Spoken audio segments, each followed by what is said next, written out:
What is up, everybody? Welcome to another episode of Limited Resources. This episode number 541. My name is Marshall. I'm one of your Limited Resources, and joining me on the line all the way from Denver, Colorado, it's Luis Scott-Vargas. Luis, how goes, sir? How are you? Oh, I'm doing great. I'm excited to get into the rare and mythic review here, since this set's got a lot of interesting ones that are certainly worth talking about. The companions I know are going to take quite some time to go through, but that's awesome. That's going to be some good stuff. Yeah, there's there's a lot to talk about with the rares in this set, no doubt about it. Really swinging for the fences on some kind of game-changing stuff with the companions. And we'll be getting into that, and of course every other rare and mythic rare in Ikoria today. Before we get into all that, got to mention our sponsor, channelfireball.com. That's the place to go for all things magic related. And big announcement last week. We did mention it before, but we should mention it again here, Luis. Channel Fireball Pro, CFB Pro, exists. Right. So CFB Pro, what it is some of our content is now pro, and it's what it is, it's a program where you have to have a membership in order to get access to some of the content we're doing. But there's a couple things which made me feel like it was a good offering and something that I was proud to put out. One, and I think most importantly, is that there's a sign-up option where you pay $10 and you get $10 of store credit a month plus CFB Pro. So what we're saying is, hey, if you will shop at our store, you know, if you spend $10 a month, then you're gonna get access to all this for free. So for people who are already customers or considering buying cards, or people who are interested in some of the products we have to offer, this not only doesn't cost you anything, but you also get a bunch of new stuff. Because I don't know if if you're a frequent visitor to the CFB website, but we've been putting out a ton of content and really working hard to make it worth people's money. We want people to feel good about supporting us. So we have certainly been working pretty hard on that. I know myself and the rest of the team has really been putting out a lot of content. And then we're still keeping videos free. We're still keeping a lot of our written content free as well. So it's not something, I know that the store credit option is not something that works for everyone. You also have a $5 a month option. And if neither of those are really what you're interested in, CFB still has a lot of great free content. And at the end of the day, as I think we all know, the content isn't free to make. And this is something that we felt was necessary for us to do. And we're really committed to making it good value, making it something that we stand behind. Yeah. And, along those lines, one of the things that came up and we talked about last week, and this, and I wanted to mention here too, is in relation to the patreon.com/limited resources, place you can go to support the show directly. And, when we were talking about it, we got kind of a cool little bump for our patrons out of this too, which is that we do a little behind the scenes screening of the show to show like us talking beforehand and while we're actually doing the show live with a video and stuff like that for most of the episodes. And if you're a patron, I made sure you get access to that, and that's part of CFB Pro. So it's a pretty cool thing. To add, and in fact, we're doing that right now. I put up a post on the Patreon for all the patrons, and you can come watch. And it's anybody that's a patron of the show, regardless of level. And I certainly appreciate everybody, tuning in. And, like I said, we've got some people watching right now, and it's cool. Like, this is just a neat added little bonus. And if you're interested in that kind of stuff, make sure you check out CFB Pro for the articles and everything that Luis mentioned. And then, as I mentioned last week, if you want to support the show directly and you want access to this, you will get it as well if you're a patron. So that's patreon.com/limited resources. So let's get into this review. First things first, grading scale. We do like to use grades on this show, but we do have to caution our listenership about them, because sometimes people can think a little bit that they're the end all be all when they're not. Yeah. So our grading scale is, we start with A's, and we're going to see a lot of those today. The rare and mythic review tends to have a decent amount. So our A's are bombs, game winners, cards that are good in many situations, especially when behind, companions, and the best cards in the set. We're talking cards like Dream Trawler, Ikoria, Best the Sea God, Pelucnos from the last set. Mm-hmm. B's are cards that actively pull you towards their color, headliners for a set, go-to cards, and reason to be in a particular color, clan, guild, or in this case, maybe Wedge, because there's 3 color archetypes going on in Ikoria. Cards like Elspeth's Nightmare, Myers Grasp. Seas are playable, Pawns of Limited, fairly interchangeable, and of course you end up with a bunch of them in your deck. You're not going to see as many here in the rares review because rares tend to be clustered on the sides of the spectrum, A's or F's.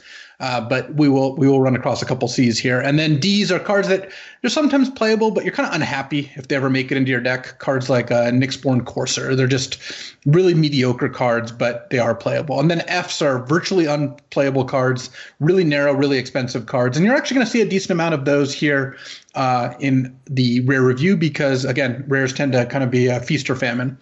Also, we've got two subcategories. Sideboard, which cards that aren't good in main deck but can be good in the sideboard. Not a category I really expect to see here in the rare review. And then build around. These I do expect to see in the rare review. These are cards that aren't good enough on their own. Cards like Furious Rise that if you build around them, you kind of get paid off.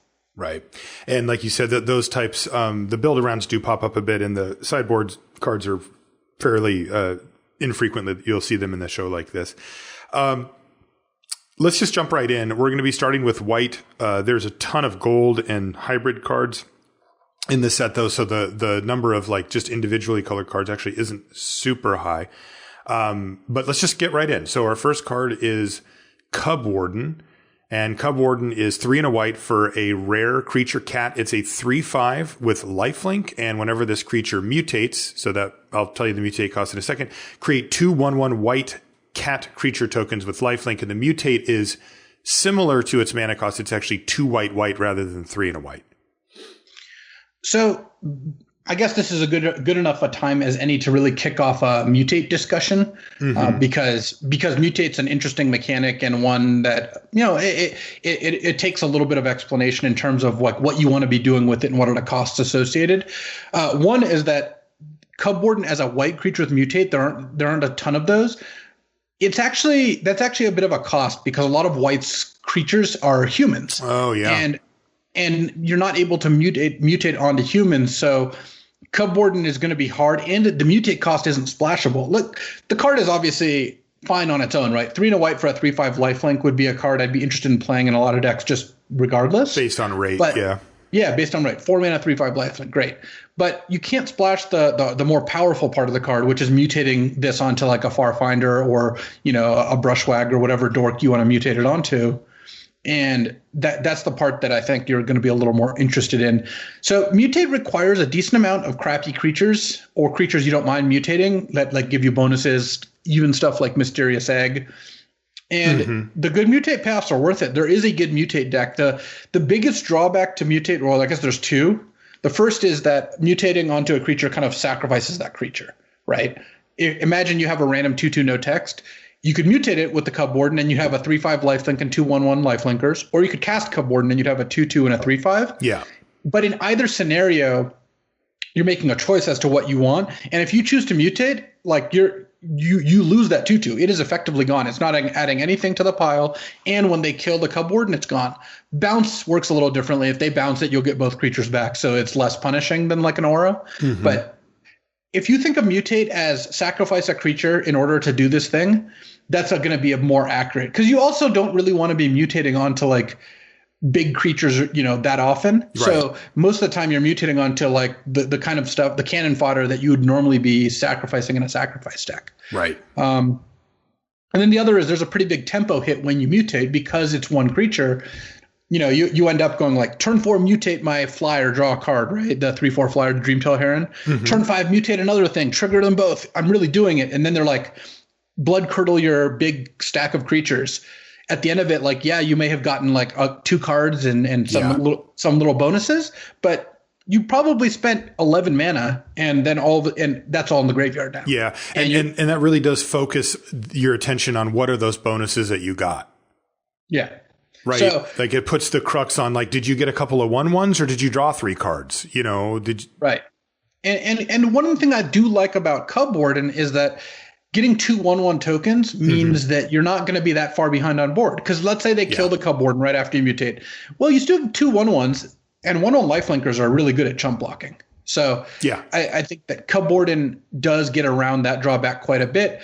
That all being said, white is really not the color for mutate. Like yes, there are mutate cards in white. Yes, you can play them. It's a lot less good than like in the Sultai colors. Those are the colors I've found the most success with mutate. So I would give Cub Warden a B. It's a good card, but it's not a bomb, and there's a lot of cards I would take over it. Yeah, I mean, I think that on rate, it's a B, and then I would give it a, trending towards B plus, because if you do get to mutate it, hey, it's a free roll. Like, I'm just playing a 4-mana 3/5 lifelink. It's just huge, right? I mean, that's way above rate, for white with lifelink on it. So yeah, B trending towards B plus, but agreed, it does have quite a few caveats. Well, to set the stage a little, though, Ikoria is a very powerful format.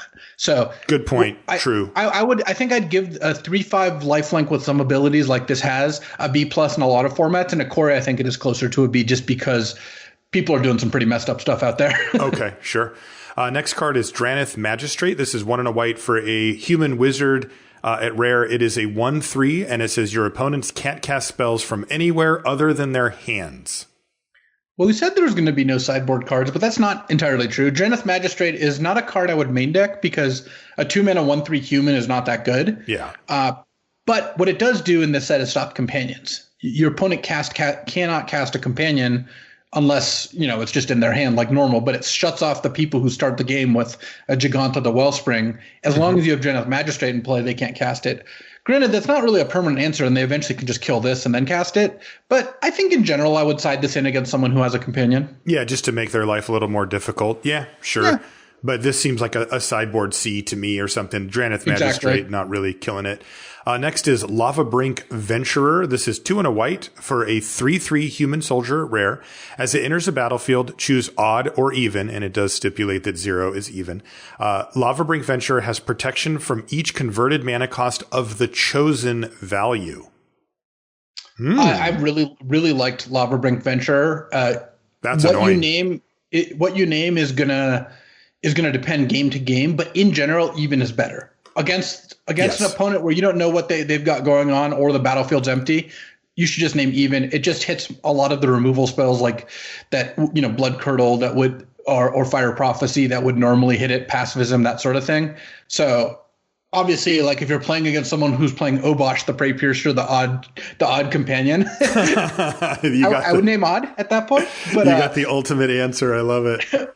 But all things being equal, Lavabrink Venture, you should just name even, and you should take this card. I think Lavabrink Venture is an A-. It's just got such a big impact on the game, and at worst, it's a 3-mana 3/3, which that's still going to be solid. Yeah, very skill testing as well, because sometimes it's going to be easy to name because you'll look at the board and it'll be obvious, like combat-wise. But if it's your turn 3 play, you got to know what colors your opponent's playing and know what cards actually matter for that color pair as far as removal goes. So really cool card too. Yeah, you said B plus for Lavabrink Venture? I think A-. I think I would take this almost all the time, yeah. All right. Next is Luminous Broodmoth. It's 2 white for a 3/4 flying insect. This is a mythic rare. And this is apparently Mothra, which is kind of cool.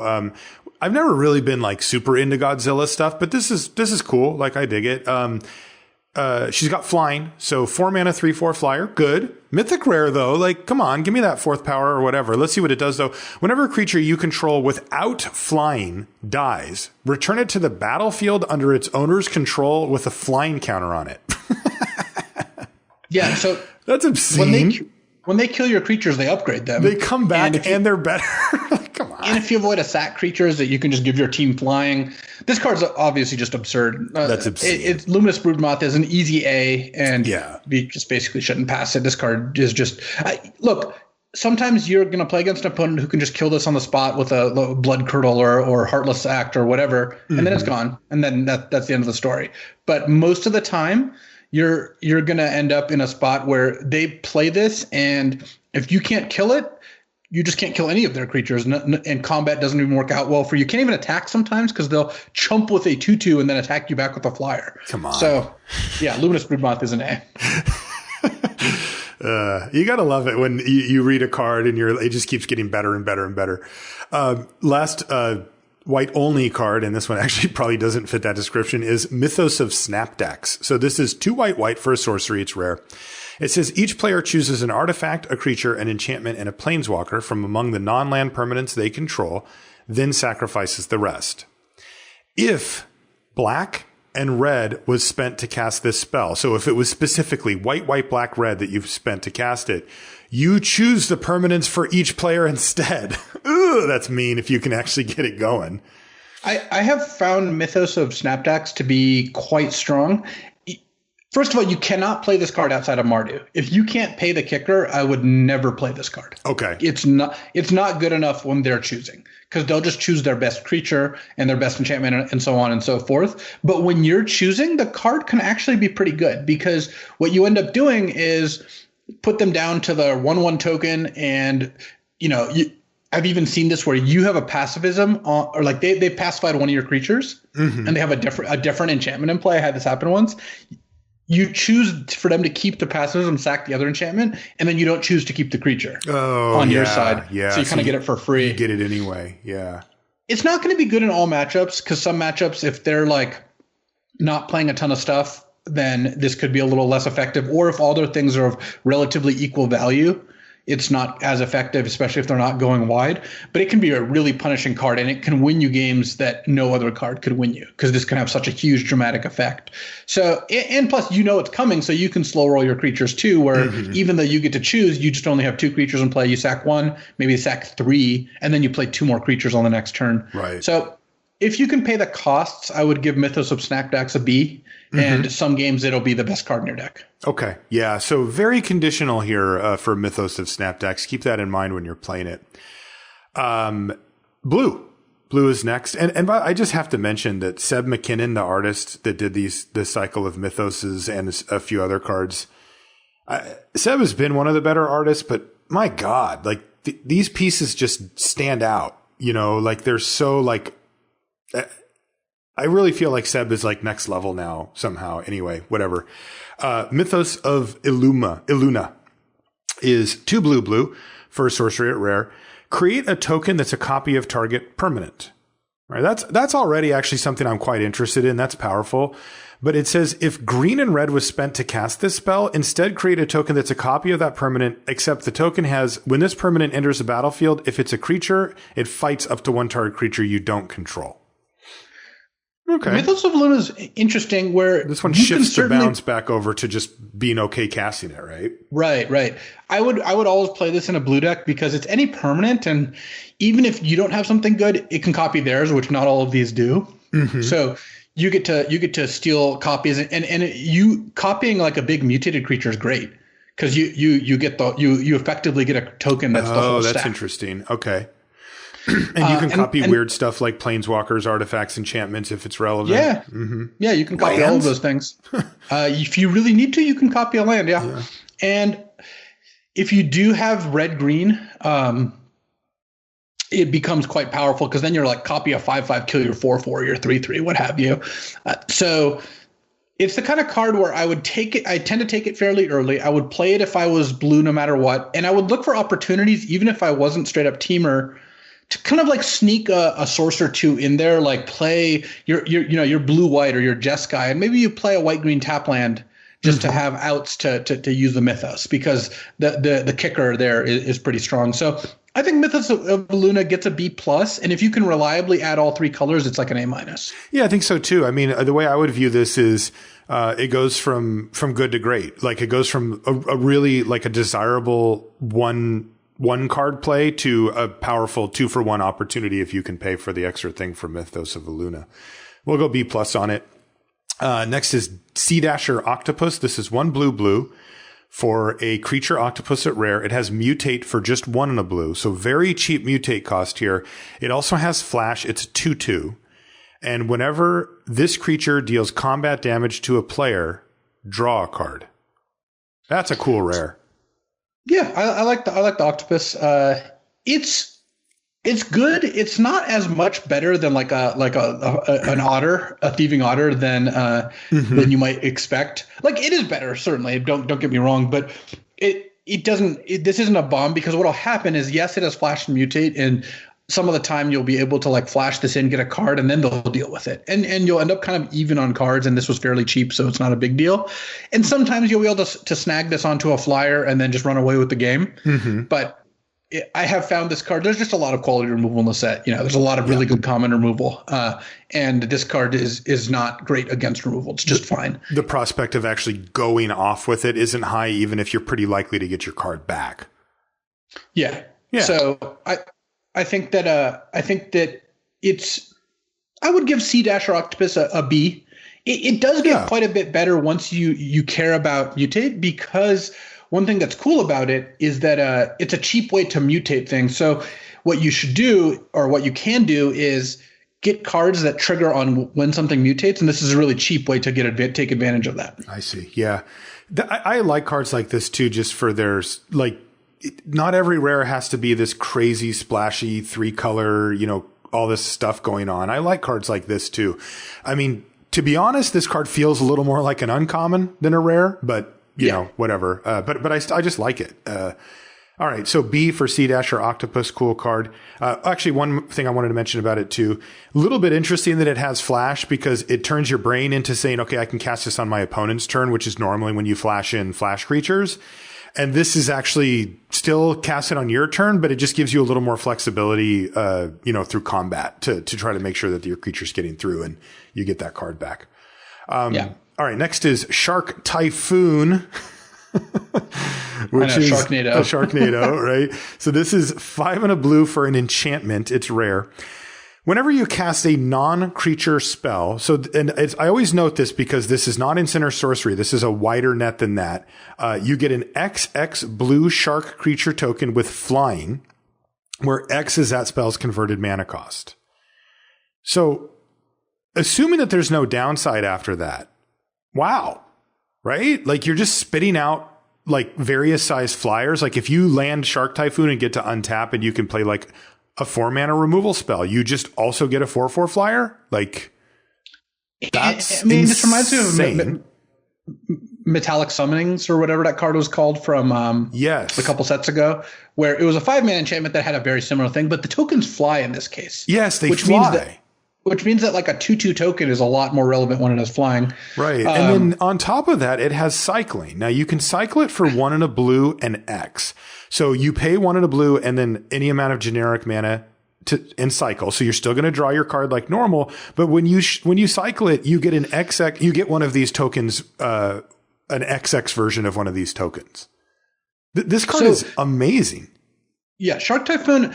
It's funny that cycling is not really the consolation prize. It's actually the main mode of this card. Right, exactly. You will cycle this more often than you will cast it. Because here's what's great about Shark Typhoon. Any deck with blue mana, even splashing blue, should play the card, no matter how many non-creature spells you have. Because 4 mana for a 2/2 flyer plus draw a card, 5 mana for a 3/3 flyer plus draw a card at instant speed, uncounterable. Yes. Like, I've just seen so many games end where someone just draws this card and just cycles it for 7 at the end of the turn.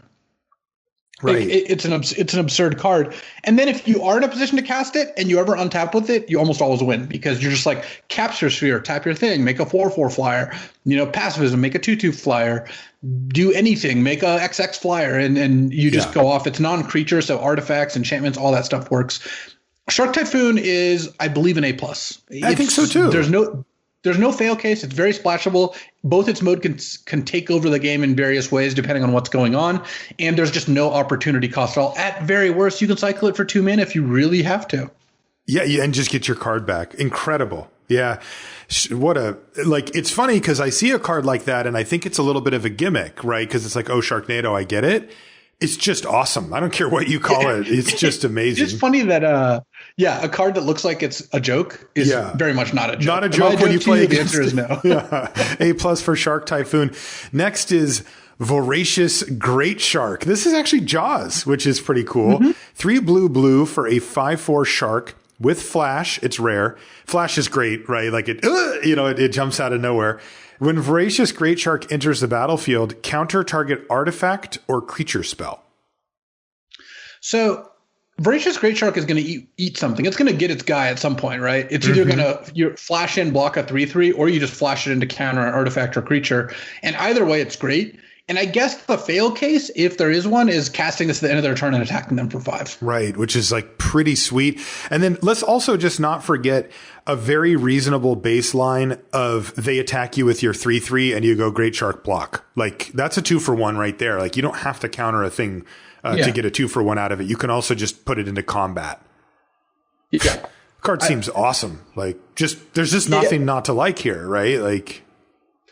Yeah, the only drawback is someone who knows you have this card can play around it, but sometimes they're not even really going to be able to. What are they going to do? Not attack and not cast spells? Right. And then if that's their play and then you just play this end of turn and attack them, like it's not like you lost out on that exchange. So yeah, I mean, remember Thrix from the last set?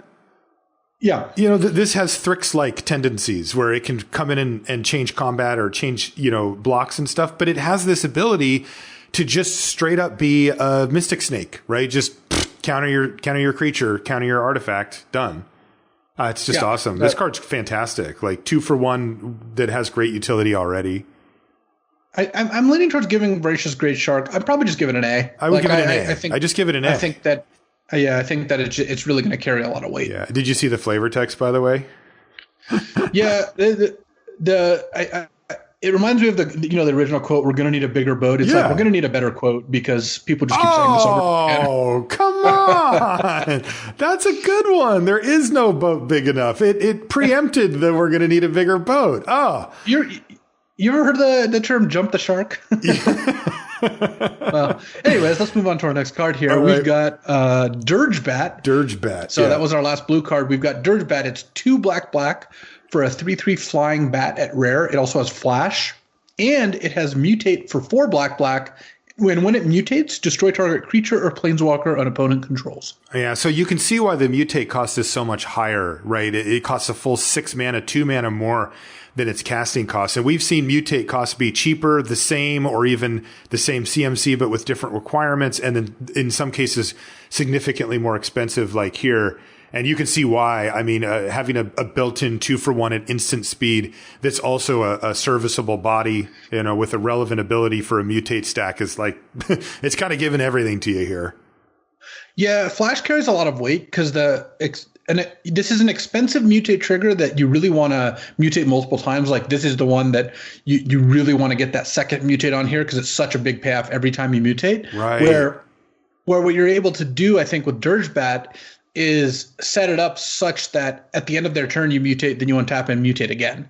Right. And the other thing is casting this for 4 mana isn't bad, especially if you're ambushing. But even if you're not, imagine you're like end of their turn 4, you cast Dirgebat, you untap and mutate onto this because it works fine in either order. Right. And like there's a lot of common mutate cards, and this is an expensive mutator, so maybe you can just set it up that way. And either way, you're going to get paid off pretty nicely. And the chances you get of you getting a 3-for-1 with this are quite high. The two scenarios that you just outlined both do it. And I'll tell you another one. It's turn 4. I play my 4th land. I say go. They say attack you with my 2/2, and you're like block, flash it in, block, eat your 2/2, untap, mutate. Like that can absolutely happen, right? Like 3/3 flash flyers eat 2/2s and 1/1s and 2/1s all the time. So yeah, Dirgebat seems super strong to me. Really bread and butter sealed rare that you just want to see every time if you're playing black and are like, okay, cool.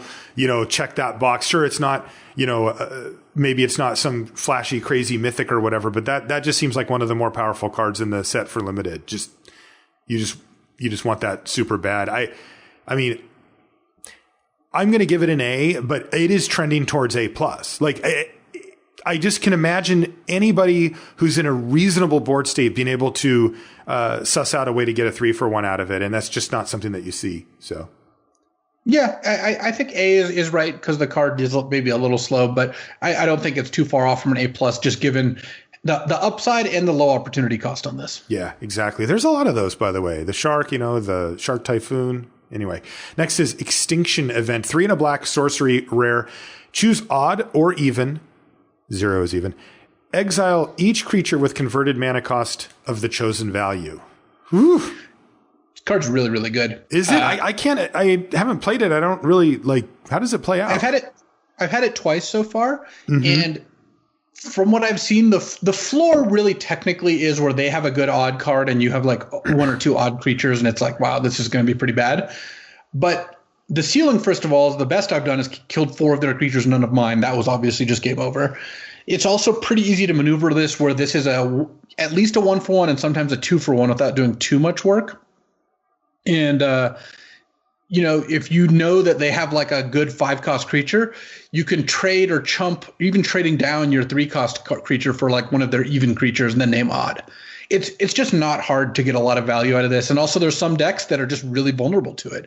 Like I played against a white deck and they just had a bunch of Drannith healers and stingers in play. And you're just like, bam, kill all of them. Yeah. Okay. So it's just not hard to get a lot of value, and it's really easy to get a little value. And the floor on this card is just not hard to hit. So I think that I think that Extinction Event is just a great card. I would probably give it an A-. I think it's better than all the common removal and better than most of the uncommons. Okay. Yeah, no, that makes sense. The fact that it's not symmetrical when you're the one who knows it's coming, like, really does change things. All right, so A- for Extinction Event. Next is Hunted Nightmare. This is 1 black for a 4/5 rare Nightmare. It's got Menace, so vanilla test, consider yourself crushed. There has to be a big downside here. When Hunted Nightmare enters the battlefield, target opponent puts a Death Touch counter on a creature they control. So yeah, that's rough. Menace helps, but the Menace helps because let's say the obviously what you're worried about, right, is they're 2/2 getting Death Touch and then trading for this, but you're asking them to throw in something else as well. And this also is nice with removal because you play this, they're like, aha, my 2/2 gets Death Touch. You're like, okay, Fire Prophecy or 2/2 or Deadweight your 2/2 or whatever it is. Yep. And then you just got a 3-mana 4/5 Menace. The card is fine. There's a lot of junky creatures running around to enable mutate. So stuff like Farfinders or whatever. And then the white decks can make tokens off like Valiant Rescuer or Day Squad Marshal. So I'm not as high at Hunted Nightmare as maybe I would have been after playing the format a bunch. So I would give Hunted Nightmare probably a B-. It's a playable card. It's even a good card, but it's not like I would take Fire Prophecy or Blood Curdle over this. Yeah. I would take what you said earlier about the removal being good in the format really matters here too. Like if it is an issue, a big 4/5, then it can usually be dealt with. So B-. Yeah, I like B- on Hunted Nightmare. Okay. What about Mythos of Nethroi? This is a 2 and a black. It's an instant at rare. It's worded really weirdly. See, here's the wording. It's destroy target non-land permanent if it's a creature or if green-white was spent to cast the spell, which I guess that's just how they had to word it. But what effectively this says is 2 and a black, instant destroy target creature. Or black, white, green, you're just playing those 3 colors, destroy target non-land permanent. So note that you can target any non-land permanent with this no matter what mana you pay, but it'll only kill it if it's a creature or you paid green and white in addition to the black. Weird. Okay. But this is one of the ones where the mana does not really matter. Like I would play this in any black deck. It's 3 mana instant, destroy a creature. That's just a great card.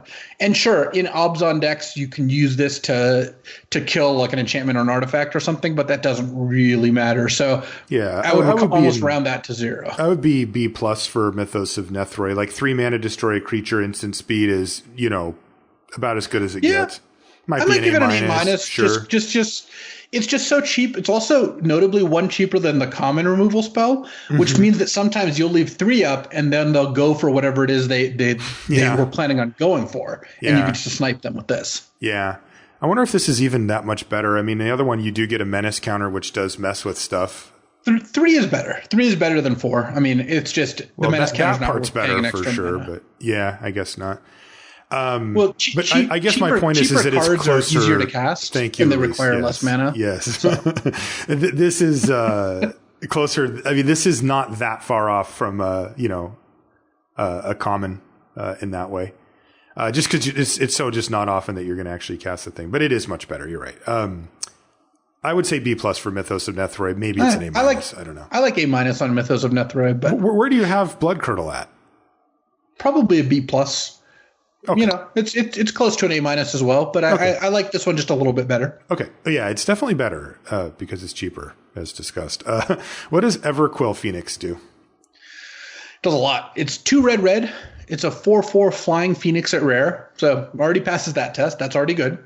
It also has mutate of 3 in a red. And when it says whenever this creature mutates, create a red artifact token named Feather with 1. Sacrifice Feather, return target Phoenix card from your graveyard to the battlefield tapped. So Everquill Phoenix is a 4-mana 4/4 flyer, or if you want to sacrifice a creature to it effectively, if you want to mutate a creature into it, then you end up with a token that'll bring back the Phoenix if that creature dies. Right. And another way to look at it too is if you happen to have an expendable creature is you can give the Everquill Phoenix haste, basically. Yeah, also true. But basically what you're doing is you're losing whatever creature this mutates into. Mm-hmm. Or mutates into this rather, but in exchange you're getting to buy back the Phoenix at some point where like it's really resilient to removal, right? You mutated some creature onto this, and now you've got a 4/4 flyer, assuming the creature had no other abilities. But if your opponent kills that 4/4 flyer, the token just gets this thing back. Right, and then if you remutated onto the Phoenix, you'd get another thing and be able to bring it back if it died again. Yep, you get multiple things. So and note that when you bring it back, it doesn't mutate. Right, so that doesn't mutate, but then it's on the battlefield, so you can mutate onto it and then get it going. Okay, so exactly. You could just sort of keep going and going and going. Yeah, I mean, not a lot to hate here for Everquill Phoenix. It just seems really it's powerful. Also pretty splashable. I've definitely splashed it. There's a lot of tools for splashing in the set between all the tap lands, Evolving Wilds, Humble Naturalist, Farfinder, etc., Fertilid, all of this stuff. The Migratory Greathorn. Like green has 3 good commons that let you splash creatures. Yeah. So I would give Everquill Phoenix an A-, and I've been very impressed with it. That's what I was thinking too. A- for Everquill Phoenix. Really interesting on the splash for the mutate. Luca Coppercoat Outcast is next. This is our first planeswalker here. And Luca is a mythic rare planeswalker with 5 loyalty. Luca's plus ability is +1, exile the top 3 cards of your library. Creature cards exiled this way gain, you may cast this card from exile as long as you control a Luca planeswalker. So that puts Luca to 6 loyalty, so pretty good chance you'll get to do that by your next turn. -2, exile target creature you control, then reveal cards from the top of your library until you reveal a creature card with higher converted mana cost. Put that card onto the battlefield and the rest on the bottom in a random order. Interestingly, it doesn't, dictate one higher or any number higher. It's just the first thing that you find that's bigger. So the ceiling, for that is quite high. And then the ultimate, which is really notable here, -7. So play it on 5, plus it's at 6, say go, comes back to you, plus it again. And then the next turn after that, you are ultimating Luca. Each creature you control deals damage equal to its power to each opponent. Which could easily win a game. Very strong. Yeah. Yeah. It's just not hard. Like you mentioned, the 6 loyalty is a lot. So even if you don't have like the full on defenses where they can't get anything through, sometimes you'll just play this, tick it to 6. You're probably out of mana. You can't do anything else. They hit it for 3 down to 3. Next turn, you tick it back up to 4. Now you've exiled 6 cards and you can probably cast 1 or 2 creatures from there. And then that helps stem the bleeding. And at that point, Luca just takes over the game. The -2 is more of a constructed thing where maybe you can build a deck with creature tokens and like Emrakul sort of thing, Mm-hmm. But because you'd almost rather just +1 in most scenarios, right? Like you just have so many more shots. Yeah. But imagine if you played Luca and you had a 5-mana creature that had a pacifism on it, and you have a good 6 or a 7 drop. Like Luca's going to be a pretty strong play there to -2. Oh yeah, for sure. So, and you are guaranteed to get something on the battlefield with Luca's -2, where +1. You're hitting on average 1 to 1.5 creatures per, whatever it is, and you don't know what you're hitting, etc. Yeah, it's the kind of card that really pays you off for remembering what's in your deck and knowing all the costs. Yeah. Because you don't want to sack a 6-mana card and be like, oh, whoops, my only 7 drops in my graveyard or something like that. Right, yeah. Another thing that occurred to me here with Luca is the play pattern. Right, of play it, plus it, and let's say you don't have any mana to cast the creatures, or maybe you only hit 1, but then on the next turn you can plus it again and have all your mana available and choose from the, 6 cards that you've exiled to any of the creatures there to start, going to town with or whatever. So you're going to hit something is my point. By the time you have your mana, you could be looking at the 6 cards from your library. There's going to be a creature in 6 cards, if you have any type of normal limited deck. And then the other play pattern is +1, and then minus. And of course, there's, if you just ignore the -2, the ultimate just feeds into what the +1 is doing. So it's just a really cohesive planeswalker here. Luca just looks like an A to me. This card just looks awesome. Luca is an A. Decking is a concern in this format in general. There's just a lot of cards that rip through your deck, and I could see you getting in a spot where like you plus Luca 3 times and then they end up killing Luca. And if you haven't cast a bunch of those creatures, you might end up kind of short on gas. True. But I do think Luca's an A still. You just have to build your deck full of creatures. Not a hard ask. Also, I have to give him props for the design because this does have the +1 draw card kind of vibe that we know, but the -2 is not killing a creature or protecting itself, and I still want to play it pretty bad. So good job on that. What about Mythos of Vadrok? So this is 2 red. It's a sorcery at rare, and it deals 5 damage divided as you choose among any number of target creatures and/or planeswalkers. Also, if you've spent white-blue to cast this, until your next turn, those permanents can't attack or block or use their activated abilities. So another one that it doesn't matter whether you have the extra mana. Yeah. I have had it come up a little bit where like you kill 2/2/2s, and then because you spent white-blue, you just ping their like 4/4 for 1. You just freeze and one then, thing. And then it freezes for a turn. But no, the card is just ridiculous. I did lose a game because of a rules misunderstanding where I played this and then copied it with Lutri, the otter. But what I didn't realize, well, I actually kind of knew, but I just forgot at the time, was when you copy a spell, it copies the choices you made. Oh, yeah. I wanted to split it differently, and it did not work. I see. It doesn't work. It doesn't work that way. Really killed those things again. Right. I wanted to do 2 and then 3 and then copy it and do 5 to kill a 3/3 and a 7/7. You just can't do that with that combination of cards. Yeah, there are some board states where you could have gone like 1/1/1/2 or something and then had those double, but that doesn't sound like one of those. I mean, this card just looks like an A easily. Yeah. Like 5 I think damage. Mythos of Bedrock is an A. It's just 4 mana to kill a 5/5 is great, but also it can just randomly be like, whoops, kill your 2/2, your 3/1, and your 1/1. And it's just like, wow, that was good. Yeah, you can get a 3 for 1 or, God forbid, a 5 for 1 out of this if they have a bunch of 1 toughness. So A for Mythos of Vadrok. Next is Unpredictable Cyclone. I have to read this right. 3 red for an enchantment at rare. It has cycling 2. I like that. It says, if a cycling ability of another non-land card would cause you to draw a card, instead exile cards from the top of your library until you exile a card that shares a card type with the cycled card. You may cast that card without paying its mana cost, then put the exiled cards that weren't cast this way on the bottom of your library in a random order. Real clean. Super comprehensible. No idea what this card does. Well, the most important line of text is on the bottom. It has cycling 2, which means you will play it in the cycling deck basically every time. What this does is it basically, instead of drawing a card off cycling, you just hit whatever, the same type. So it's another card that asks you to remember to type, and it's not optional. So imagine if you cast Unpredictable Cyclone because you're like, wow, this is great. I'm going to, I'm playing red-white, and I'm going to cycle my Drannith Healer and try to hit a Greater Sandworm that's in my deck because it has cycling. Like, yeah, okay, that's kind of cool. And it means when you cycle a card, you can't hit lands, whereas a lot of the time when you cycle cards, you draw into lands, right? This guarantees a hit. But if you don't have the right types, or you have some mismatches, like you just have random, like Startling Development, right? The instant that makes a creature into a 4/4. Imagine cycling an instant and hitting that in a spot where it's not good. Right. Like, oops, that's kind of awkward. Yeah. So I have put this card in my deck multiple times. I've never actually cast it. Okay. Yeah, I mean, it seems super fun. Like, I want to try it out. Like, if I had it available in a cycling deck, I would certainly just go for it and kind of, I think you'd see pretty quickly. But I mean, I guess the opportunity cost just doesn't, it's only, you can just put it in your deck and it has cycling 2 and you just cycle it, if you need to. Yeah, I think that with the right configuration, Greater Sandworm and Lava Serpent are like some of the appealing creatures to hit when you cycle your cheap creatures. That's all well and good. It just gets a little awkward because it's not optional with your spells that have cycling, because you just have a random assortment of spells. You don't really you'd rather draw a card than cycle into, a Frostvale Ambush if it's not a good time for it.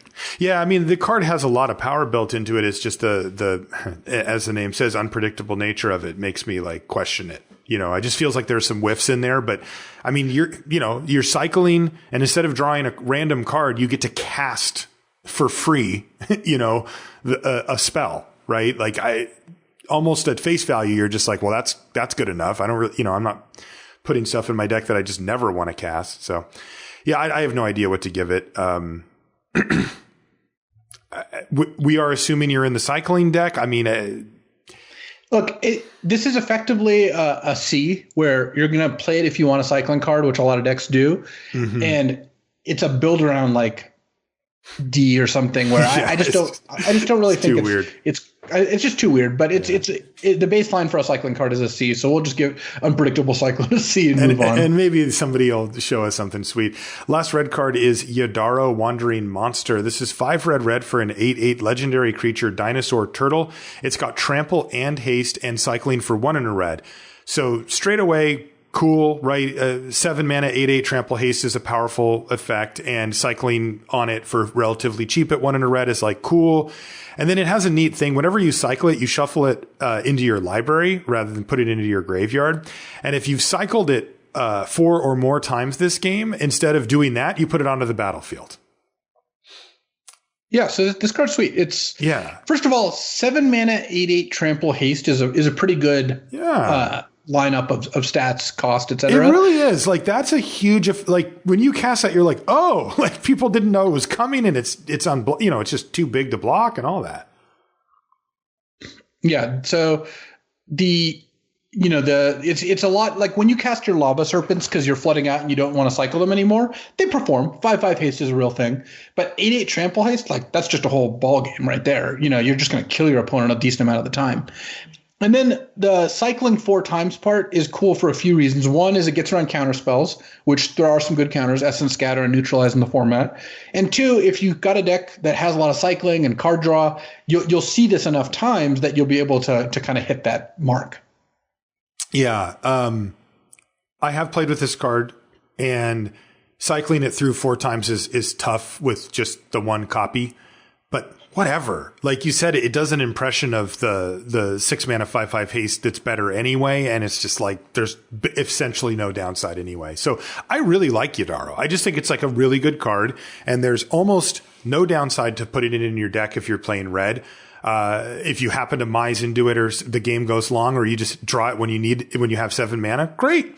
And if you don't, you just cycle it. So well, it's also cool because when you cycle some of your bangers, you're like Greater Sandworm. You feel a little sad that you don't have it later to draw. This just goes back in your deck, so you get to draw it later. You just get to draw it later. So I like Yadaro a lot. I would give Yadaro a B+. Like, I think it's a card I want in my deck, and I'm happy to have it. And I don't consider it a game-ending super bomb or anything, but it's really good. I would give Yadaro a B+. What do you give him? I think I would give Yadaro a B+. Yeah, that sounds right. All right. Next is Colossification, which is 5 green for an enchantment aura at rare. It enchants a creature. The enchanted creature gets +20/+20. That's real. Not kidding. And when Colossification enters a battlefield, you tap the enchanted creature. And I've had a little experience with this card already. Not on my side of the battlefield because I don't like it, but on the other side of the battlefield. And my opponent, I think they cheated it into play. I can't remember how. But they played it earlier than 7 mana, and they played it on a flyer. And it was a very simple question. It was, do you have an answer or not?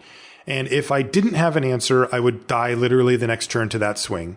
And if I did have an answer, they would be so terribly behind that I probably would win the game.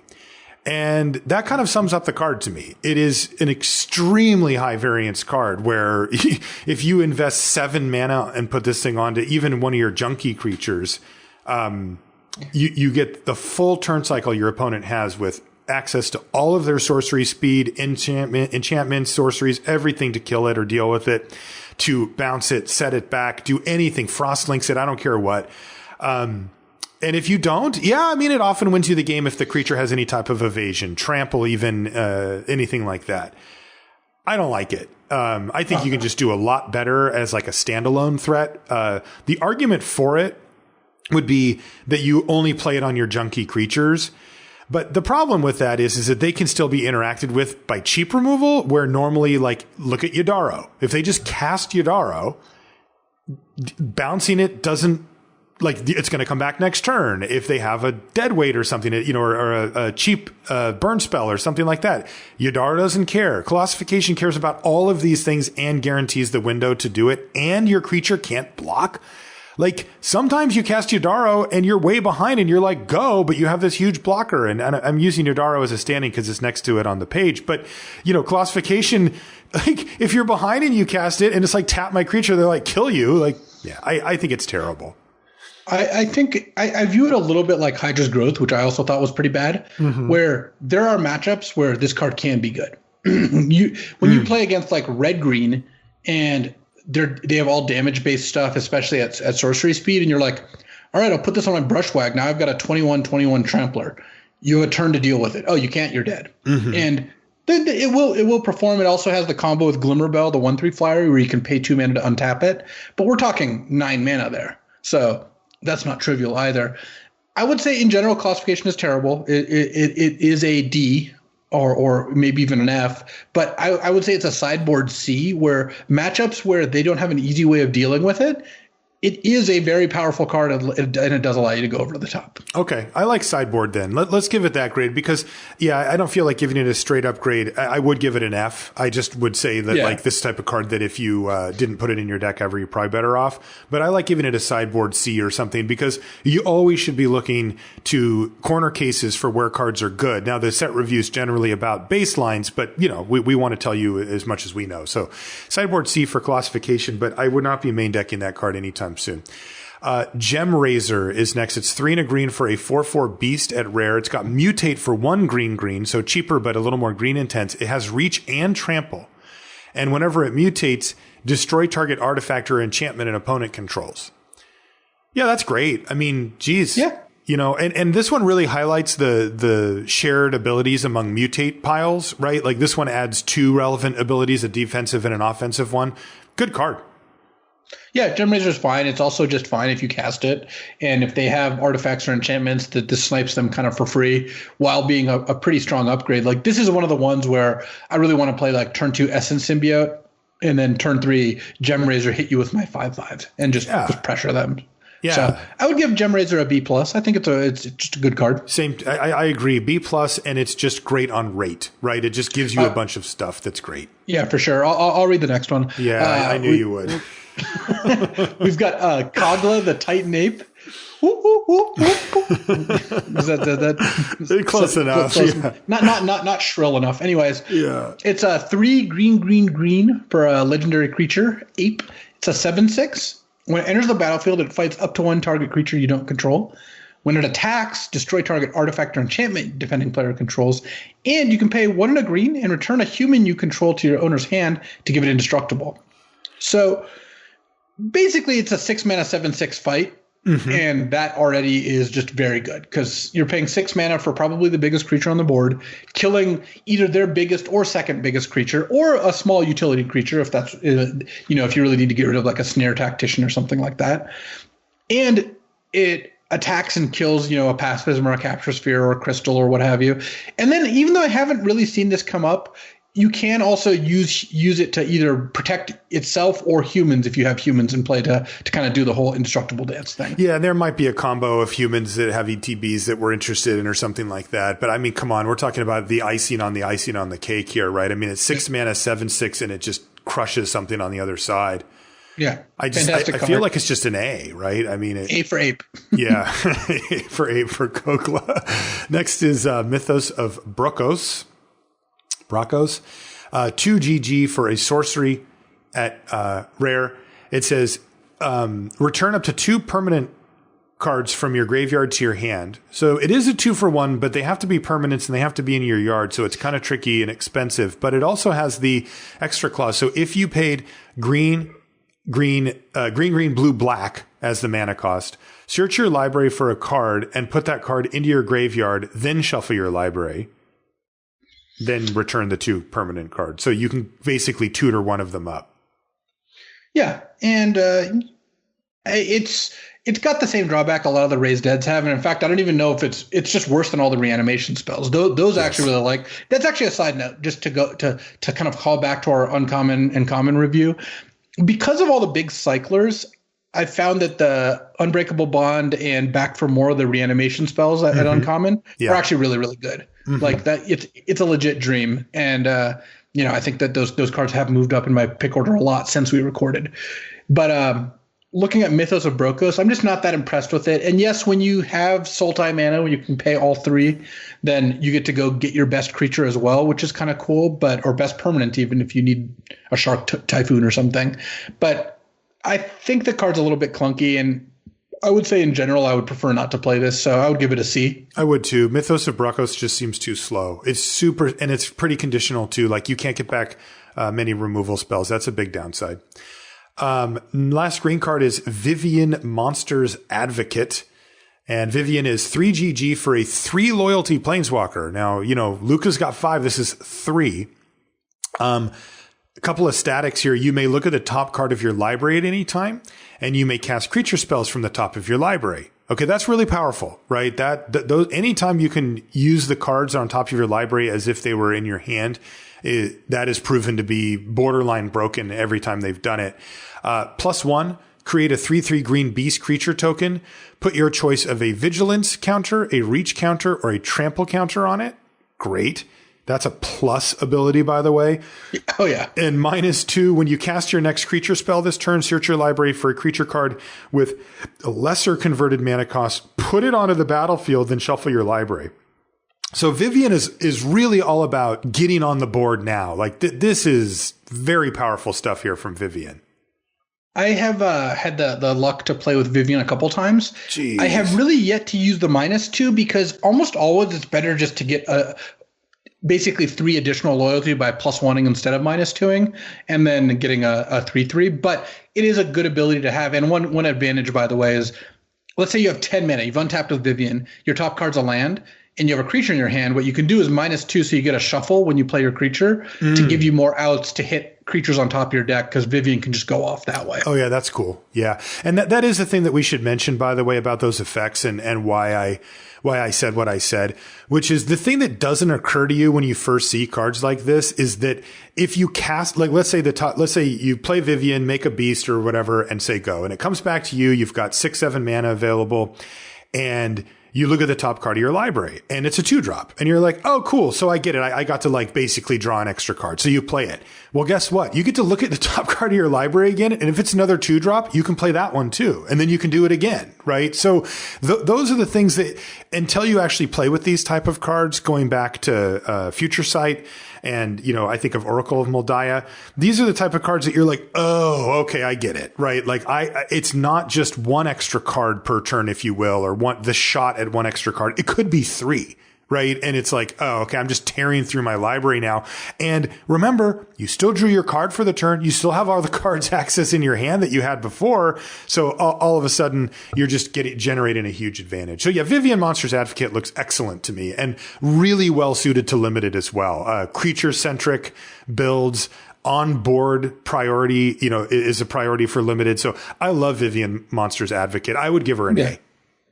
Vivian's an A+. Yeah, she's just A+, sure. The reach actually really puts it over the top. So in general, if you're on the defensive, you want to name reach because of mutate, there's a lot of effective haste flyers. Mm-hmm. So even if they don't have a flyer, they could just be like, oh, I'm going to mutate a Vulpikeet or a Dreamtail Heron or whatever. And then so you want to name reach. And then if you're playing against colors without much flyers, vigilance is generally better, so you can attack and defend Vivian. But yes, she's an A+.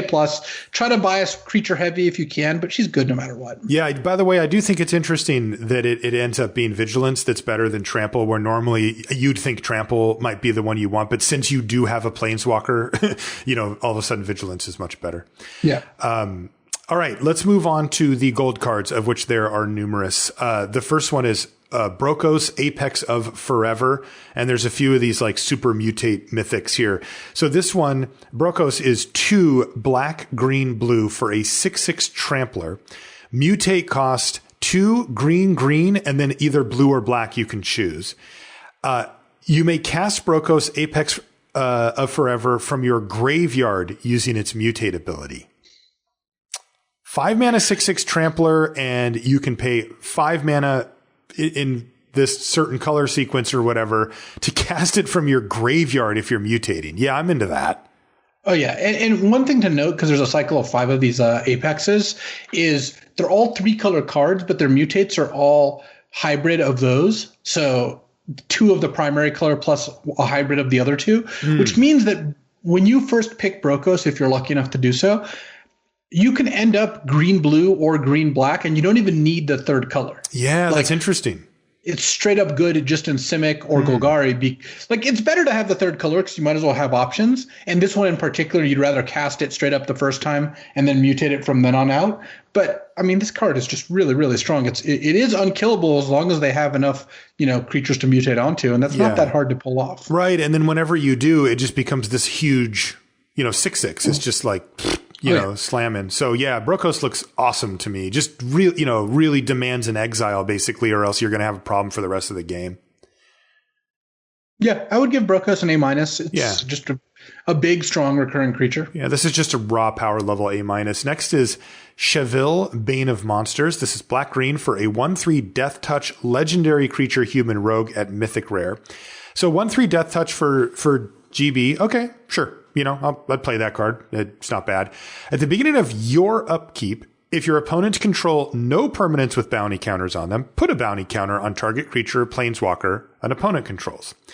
When a permanent an opponent controls with a bounty counter on it dies, you gain 3 life and draw a card. This is a really interesting one. I've had a chance to play with Cheville, and I had to kind of I had to change my mindset, because when you see a 2-mana Mythic Rare, you're like, oh man, I'm gonna go off, right? Like that's my first thought, or like I'm gonna engineer some situation where I'm drawing all these cards and gaining all this life. And that's fine. If the hand and the board lends itself to that, do that. That is fantastic. But also, it's like totally fine to just put the bounty counter on their whatever, 3/3, 4/4, whatever, and just trade off. Just block with your Death Toucher, get your 3 life, your card, and your trade, and move on with your life. That is a perfectly reasonable thing, because the dream with this is actually convoluted. You play it, nothing happens. The next turn on your upkeep, you pick a thing. And then if you can line up a removal spell against it, you kill the thing and you get the card back and you gain the 3 life. But it might not be a thing you really wanted to kill. It might even be a thing that Cheville is just holding back, right? And in that case, it gets a little bit awkward. So you got to be careful with what you pick, because only one thing has a bounty counter on it at a time. If one of their things already has a bounty counter on it, then it doesn't trigger on your upkeep anymore. Now, if it goes away, then your next upkeep, you get to re-trigger and do it again. And he can just sit there and kind of point his finger across the way. I'm going to kill that next. And it is a way to generate advantage, but I would encourage you to also keep the mind open on, I don't have to treat this like this delicate little value engine Mythic Rare toy. I can also just trade it off and get the value. And that being said, I'll take it. Sure. For me, it played at about a B level for me, maybe a B plus if you have a lot of removal. I would say Cheville's a pretty solid B plus. Yeah. Where whenever Cheville's in play, I kind of feel like if I'm on the other side, that I'm in danger, because you're just one removal spell away from them killing your creature, drawing a card, and then getting to put another bounty counter on and repeating the process. And then the fact that Cheville can just always trade for something is pretty strong. You're getting a lot of card for only 2 mana. This is a pretty worthy Mythic. I think a B plus is right. I could actually see this being an A- in terms of how cheap this is and how much it impacts the game. Mm-hmm. So B plus-ish for Cheville, Bane of Monsters. Next is Death's Oasis, which is white, black, green for an enchantment at rare. Whenever a non-token creature you control dies, put the top 2 cards of your library in your graveyard. So you mill yourself for 2 whenever one of your non-tokens die. Okay. Then return a creature with lesser converted mana cost than the creature that died from your graveyard to your hand. Okay. And then you can pay 1 mana and sacrifice Death's Oasis. You gain life equal to the greatest converted mana cost among creatures you control. So that's fine. Like, we'll always take those little added on things. But is this abusable? Like, can we, go off with this card is the question. Yeah. My biggest issue with the card is that you can end up decking yourself. And look, I know you can sacrifice Death's Oasis to kind of prevent that. Mm-hmm. But I've had games where someone has this out, and then they tap out, and then the opponent's like, okay, time to attack with everything, force 2 trades, then use 2 removal spells. Then all of a sudden it's like, wow, I just got milled for 8. Yeah. And if you didn't want to, then you didn't really get a card out of it, right? Like if you cast Death's Oasis and sack it, that's not really what you want to be doing. And it's even worse when you're like, you have one in play and you have the mana, so you could sack it, but they're like, okay, kill your creature. And you're like, okay, that's fine. Mill 2, get a creature back. They're like, okay, kill another creature. And you're like, wait, should I have sacked this before? Yeah, maybe this is okay. Is it too late? And then they're like, okay, kill another creature. And you're like, shoot, I should have sacked this. Now I'm going to get decked, and they just have to hold me off for 2 turns or whatever. Right. So I have not been impressed because you also, in order to make it do the thing, you need to have a good mix of creatures, and a lot of the creatures that have mutate are like kind of expensive, so they're hard to bring back and do less when you bring them back. Yeah. Like bringing back a mutate creature, you don't have the opportunity to mutate, so you're not getting full value on that. This seems like a lot of setup costs. Especially since this is a 3-color card. Yeah. So some of the amount of the time you put this in your deck, it's just going to be in your hand uncastable. I would give Death Oasis a D. I have not been impressed with it so far. Yeah, it wants to be a build around, but it feels like the setup cost is way, way too high. All right, let's get into an ultimatum because these are cards that I know everybody's excited about, and this one's no joke. Eerie Ultimatum. This is white, white, black, black, black, green, green. Yeah, that's the actual converted mana or the actual mana cost on this card. These are no joke to get onto the stack. But it's a sorcery at rare. It says return any number of permanent cards with different names from your graveyard to the battlefield. Yeah, when you cast this, your whole graveyard just joins the party. You just get to play this and put 7 things into play. Right, and it's limited. I mean, it's basically return your graveyard, all permanents from your graveyard in most scenarios, to your battlefield. That's just absurd. So I have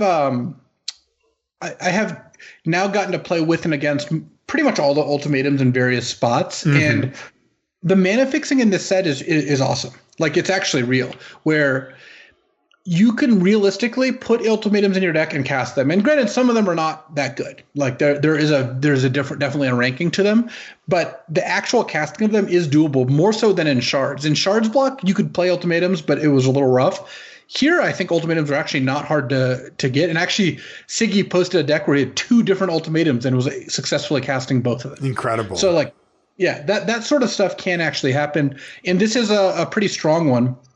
I would give Eerie Ultimatum a B+. I think that here's the thing. All the ultimatum grades are kind of reflecting that you put the work into taking the dual lands, taking the crystals, taking Farfinders. If you don't do that, you can't put this card in your deck. You can't put this in a deck that's mana base is like 7/7/4 and just be like, yeah, I hope I draw all my colors. But if you do the work, I think Eerie Ultimatum is a pretty solid B+ in terms of, sometimes it's a 7 mana card. Sometimes its mana costs will make it that you can't cast it even if you have good fixing. But when you do cast it, it should win you the game most of the time. Yeah, and keep that in mind for all the ultimatums. Really do. Like, if we give it a B+, don't just say, well, they gave it a B+ and throw it in your deck. Like, you have to put the work in to be able to cast it. Then it's a B+. Otherwise, it's an F because it sits in your hand and you die. All right. What about Emergent Ultimatum? My favorite color trio in Magic here. Black, black, green, green, green, blue, blue. So the Sultai Ultimatum with green as the primary color. And it says, search your library for up to 3 different monocolored cards, or 3 monocolored cards with different names. So and exile them. An opponent chooses one of those cards. Shuffle that card into your library. You may cast the other 2 cards without paying your mana cost. So that, and then you exile it. That feels like a more constructed commander, big stuff oriented. I mean, look, getting the second and third best spell out of my deck is probably and casting it is obviously powerful. In limited though, I don't know. Like, is it worth it if I get to cast like a 6 and a 5 drop that's left or something? This mana cost is oppressive. I mean, you got to really kind of bend your deck to cast this. I'm a little skeptical, honestly. I have found that this is worth it. You do have to have a lot of good threats, but there's some good cycling threats. So what you'll get with this some of the time is like a greater sandworm, a blood curdle, and then another like pretty decently sized creature where you're getting, 10, 11 mana worth of cards out of this, plus a 2-for-1, plus the other card goes back in your deck, so you still have access to it. That I've found is worth it if you can make the mana work. So I think it's a little less good than Eerie Ultimatum, especially since late game, some of the ultimatums do end up bricking. Like this one, you're just going to end up, by the time you can cast it, you might not have 3 really good cards left. Yeah. But I would give Emergent Ultimatum a B. I still think it is worth playing. Okay. Emergent Ultimatum gets a B. That's a cool one, too. Next is called Frondland Felidar. This is 2 green white for a 3/5 cat beast at rare with vigilance. And it says creatures you control with vigilance have 1 tap target creature. So, look, they're pushing this vigilance sub-theme. I don't know why. Like, I've never met anybody who's like, you know what I like about Magic the Gathering? Vigilance. That's my jam, you know. Now, right as I say that, I know there's, you know, some people that are listening are going, hey, I really do like it, you know, and it's like, I'm not trying to throw shade, but also like, come on, vigilance? But who cares, right? From a spike perspective here, I mean, this is a 4-mana 3/5 that's also a tapper. And of course, the trick here, right, is that you can attack with your Fronland Felidar or in this case, any creature with vigilance in your deck, and then use its tap ability to get a blocker out of the way while it's still also attacking. It's a powerful card by itself. You don't need you don't need the vigilance build around. The weakest part about this card is that white green is not a very well supported color pair. So what you're going to end up most of the time is splashing this into like a black green deck or a white black deck or what have you. Mm-hmm. That said, if this card is castable, I want it. Period. I just it's awesome. Like, it's really strong. You know, this is a BB plus level card. Yeah, no, I think that Frontline Felidar is easily splashable. It's not hard to accommodate that. Pretty strong. And then your random stuff like Farfinder, which you already want with this, has vigilance. So you're kind of getting that for free. Yeah. So I like B or maybe B plus for Frontline Felidar. Just not a lot to hate there.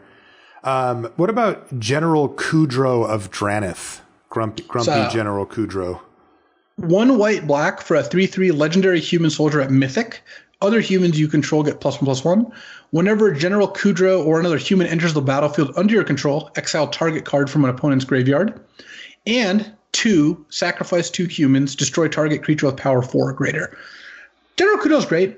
Yeah. There's really not much I can complain about with General Kudro. Like, he pumps all your team in black-white, and black-white does have a lot of humans. They have like Whisper Squads and Day Squad Marshals and all that stuff. Mm-hmm. And getting to sack 2 tokens or whatever your 2 weakest humans are to kill their big creatures is an ability that, you can't use it like 3 or 4 times in a game, but the first time you use it, it's going to be a pretty high leverage usage.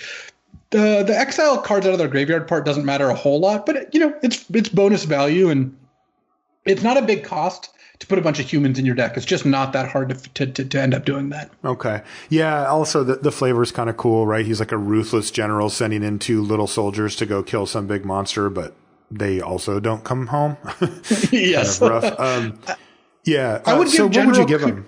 B? So I don't actually think General Kudro is a build around, in the sense that you naturally, if you just said, hey, you've got a black-white deck, you get to add a General Kudro to it, you're going to be pretty happy with that result. Mm-hmm. You're just going to have a bunch of humans already. Yes, this gets more powerful if you do build around it, so I'd recommend going for that. But you don't have to go nuts to try to make that work. So I would just give General Kudro a B+, and then if you do enough work, he gets to an A. And General Kudro can be one of the 2 humans, right?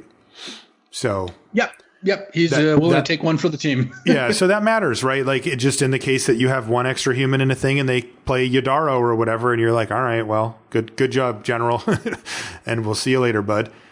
All right. Here comes the General. And the next one is Genesis Ultimatum. This is the Teamer Ultimatum. So green, blue, red, sorcery rare. Look at the top 5 cards of your library. Put any number of permanent cards from among them onto the battlefield and the rest in your hand. Exile Genesis Ultimatum. Hey, this is our 5-for-1. Yeah, Genesis Ultimatum does give you a straight up 5-for-1. I think it's pretty appropriate for that. And here's my main problem with Genesis Ultimatum is that it takes 5 cards off the top of your deck, which in some Ultimatum decks can be a little bit risky. It is a fine card. You're not really guaranteeing you get anything good, but getting to flip over to top 5 cards, play all the creatures out of them, and then draw the rest is a strong ability. Sometimes you'll miss on board presence, and then this card, you paid 7 mana and you maybe didn't impact the board enough. So if you're playing Genesis Ultimatum, you kind of want to make sure you have a pretty high permanent count. What are you worried about? You just mean that it takes so long to cast it that you might deck yourself or something? Yeah, I've had the experience with both blue, like that. We're going to get to Inspired Ultimatum soon. That honestly, a lot of the ultimatums, by the time you cast this, you might not have that many cards in your deck. Okay. and that can be a risk. Okay. I don't think it's like a huge drawback, but it's a real thing. Just self-decking is just something that happens here. Okay. So what kind of grade do you want to give Genesis Ultimatum? I mean, I really like that it puts the permanents on the battlefield so that you don't have that turn where you tap out for a big value play, but then your kind of shields down. Like if you don't know what you're going to hit, but if you hit creatures, they're blocking, they're there. I would give Genesis Ultimatum a B. It's just a solid ultimatum. It has a big effect if you cast it, but it's not guaranteed value. Whereas some of the ultimatums are a little bit like the Runos Ultimatum is, I think, the best one for that. But, yeah. Most board affecting. Okay. Next is Illuna Apex of Wishes. So here's another Apex. This is Teamer. It's 2 blue, green, red for a 6/6 flying trample legendary creature beast elemental dinosaur. Wow, they had to make the text really small. It's mythic. Mutate cost is, as we described before, so it's 3 blue, blue, and then either a green or a red mana. And then whenever it mutates, exile cards from the top of your library until you exile a non-land permanent card. Put that card onto the battlefield or into your hand. That's awesome. Yeah, this is kind of like Auspicious Starix, the green uncommon, but it misses on lands, and you even get the option of putting it in your hand if you hit like a mutate creature and would rather mutate instead. Right. So Illuna is really, really strong, and of course, 5 mana 6/6 flying trample is also just not a joke to begin with. Yeah. So I'm very impressed with Illuna. She fits into Simic or is it as well as straight up Teamer. I would give Illuna an A. She just does everything you want it to do. Illuna is just a kind of a classic bomb A for us. Next is Inspired Ultimatum. So this one's blue, blue, red, red, red, white, white. So Jeskai, sorcery rare, like all of them. Target player gains 5 life. Nice. Inspired Ultimatum does 5 damage to any target. Then you draw 5 cards. This is easily my favorite of the ultimatums because even though it's not the best one, I agree with your assessment on Ruinous Ultimatum as being the best one for limited, but this is easily the sweetest because the tension is there, right? You get to basically like kill one thing, give yourself a life buffer, and then survive long enough to go to the next turn where you get to spend all the mana you have on those 5 cards that you drew. Love it. That's what I want. Oh yeah. I mean, Inspired Ultimatum is really sweet, and the Jeskai spells deck is also naturally pretty well suited to like playing defense until this goes off. Mm-hmm. I've just still run into cycling decks that are like relying on this and Ominous Seas, that every time you have 8 cards make a Kraken, that sort of thing, to try to kill the opponent. It's like, I just don't have enough cards left in my deck to do this. Yeah, but I need more. I would give Inspired Ultimatum a B+. I think it's a little stronger than Genesis in terms of guaranteed payoffs, where gaining 5 and killing their biggest thing really does give you the ability to survive a turn. Yeah. We've been airing our grades towards the ones where you're getting something. And even though technically Eerie Ultimatum, you don't know, you do. Like you can set that up by the time you're casting it. So B+ for Inspired Ultimatum. Next is Kinnan Bonder Prodigy. This one got a lot of play when people saw it. Especially for older formats. It's green blue for a 2/2 legendary creature, human druid at mythic rare. So 2 mana, 2/2 gold, not great, but whenever you tap a non-land permanent for mana, add 1 mana of any type that permanent produced. For limited, that doesn't come up quite as often, but you can imagine for older formats, think of it in cube, ridiculous. But then here's the thing. It has 5 green blue. Look at the top 5 cards of your library. You may put a non-human creature card from among them onto the battlefield. The rest go on the bottom in a random order. So it's a card that enables you to make huge amounts of mana in the right settings and then also spend that mana. So it's going to be hard to get too much mana off of this. In limited, we're not talking about Astrolabe block constructed, which is modern right now. But it doesn't work that well with the Humble Naturalist, because in terms of activating this, because that just casts creatures, and it works with like the crystals. But mostly you're playing this as a 2 mana 2/2 that has a pretty strong 7 mana ability, which is a fine way to kind of get your 2 mana 2/2 to have relevance in the late game. This is one of those rare like C-ish level cards for a mythic rare. Like I think it is pretty close to a C, but it is a mythic, so people are going to be just naturally a little more impressed with it. Yeah, I agree. A Kinnan Bonner Prodigy is a C. Might be a C plus, might even be a C minus. Like, it has a good late game activated ability, and that's it. Yeah. That's what it does. And you might get one extra mana out of some random source, like Luis said. Next card is Labyrinth Raptor. This is black red for a 2/2 Menace Nightmare Dinosaur at rare. Whenever a creature you control with Menace becomes blocked, defending player sacrifices a creature blocking it, which is really good. And then it has black red. Creatures you control with Menace get +1/+0 until end of turn. So just looking at it in a vacuum, assuming that you haven't put together like a Menace theme deck, it does all these things for itself, right? So 2/2 for 2 with Menace is already pretty good if you're aggressive. And then it is really a pain to block. I mean, yeah, that is really annoying especially if you can pump it up. It just it's just going to hit them a bunch of times and then demand, basically trading off 2 creatures for it when it finally gets blocked. And there are other Menace creatures. There's a fair amount of Menace support in these colors. So its Lord ability can also be pretty good. Mm-hmm. I have found that the keyword build arounds, Vigilance, Menace, Trample, whatever, aren't really like decks as much as individual synergies. Mm-hmm. But this is a good one for black red. So I would give Labyrinth Raptor a B. I think in the dedicated Menace deck, this easily could be an A. But most decks, it's a 2-mana 2/2 unblockable that has Fire Breathing, which is good. Don't get me wrong, but is not a game-breaking bomb. Right. I would trend it towards B- rather than B+, just if it's in any indicator. Sure. Next is Narset of the Ancient Way. So another planeswalker. This one blue, red, white. So 4 mana, 4 loyalty Narset. +1, you gain 2 life, add blue, red, or white, and spend that mana only to cast a non-creature spell. So it is not +1 draw card. That's worth noting here. In fact, they move that down here. It's -2 draw a card, then you may discard a card. When you discard a non-land card this way, Narset of the Ancient Way deals damage equal to that card's converted mana cost to target creature or planeswalker. And again, that is a may. You could just -2 draw a card. And then -6, you get an emblem with whenever you cast a non-creature spell, this emblem deals 2 damage to any target. Narset's quite strong. Yeah, it's good. She requires a tiny bit of work where her -2 is not that good unless you have a decent amount of non-creature spells. Kind of same for her +1, but it doesn't require that much. Like the average limited deck is already going to have 8 or 9 non-creature spells most of the time anyway, and in Jeskai colors, it's easy to get that up to 12, 13.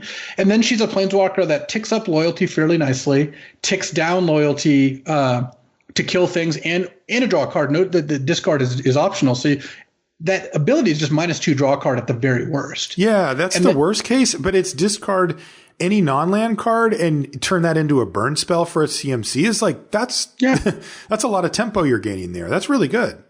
Yeah. And I think overall, Narset is just a strong card and a good reason to be Jeskai. So I would give Narset an A-. I've found her to be pretty good. Just does a bunch of different things, gives you a pretty strong advantage if she lives, protects herself, gives you extra cards. And the ultimate's pretty achievable and pretty strong too. Okay. Yeah. I have not played with her against Narset, but my inclination was more in the B range. I think Narset's pretty good. Okay. I'll go B+ then on Narset of the Ancient Way. Maybe I'm just putting Narset in the Planeswalker paradigm. And even though it's just a really strong, good card, it isn't, we've seen better planeswalkers in this set already, but an A's an A, right? It doesn't matter what type it is. So B+, A- for Narset of the Ancient Way. Next is Nethroi, Apex of Death.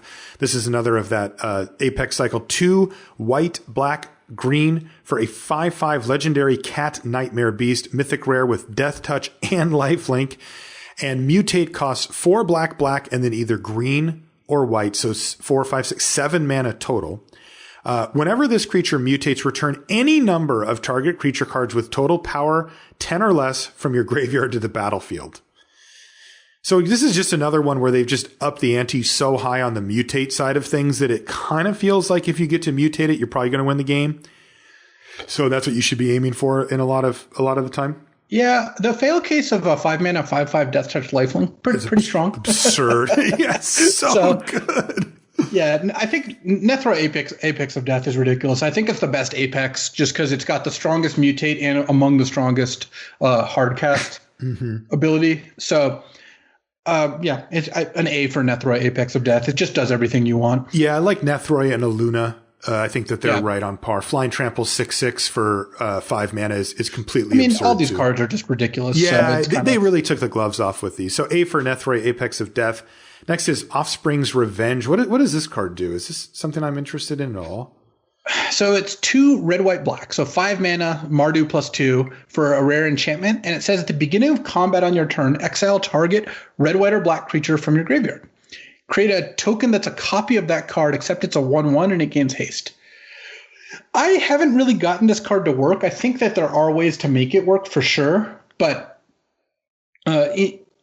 what you're going to want is creatures with enter the battlefield abilities, which there aren't very many of thanks to Mutate. So that part doesn't really work out. But mainly what you're going to want is creatures that are good for non-stat reasons. So getting back stuff like Snare Tactician or Draneth Stinger is kind of nice because the value those bring is not really in their stats anyway. But this costs 3 colors. It only gets creatures of those colors, so it's not like splashable in a green-black deck or something. Because I've had a deck where the mana actually would have worked out okay, but it missed on too many of my creatures. And too many creatures, when you get them back as a 1/1, like, yeah, you cycled an opposing Vantasaur, now you get it back as a 1/1 Vigilance.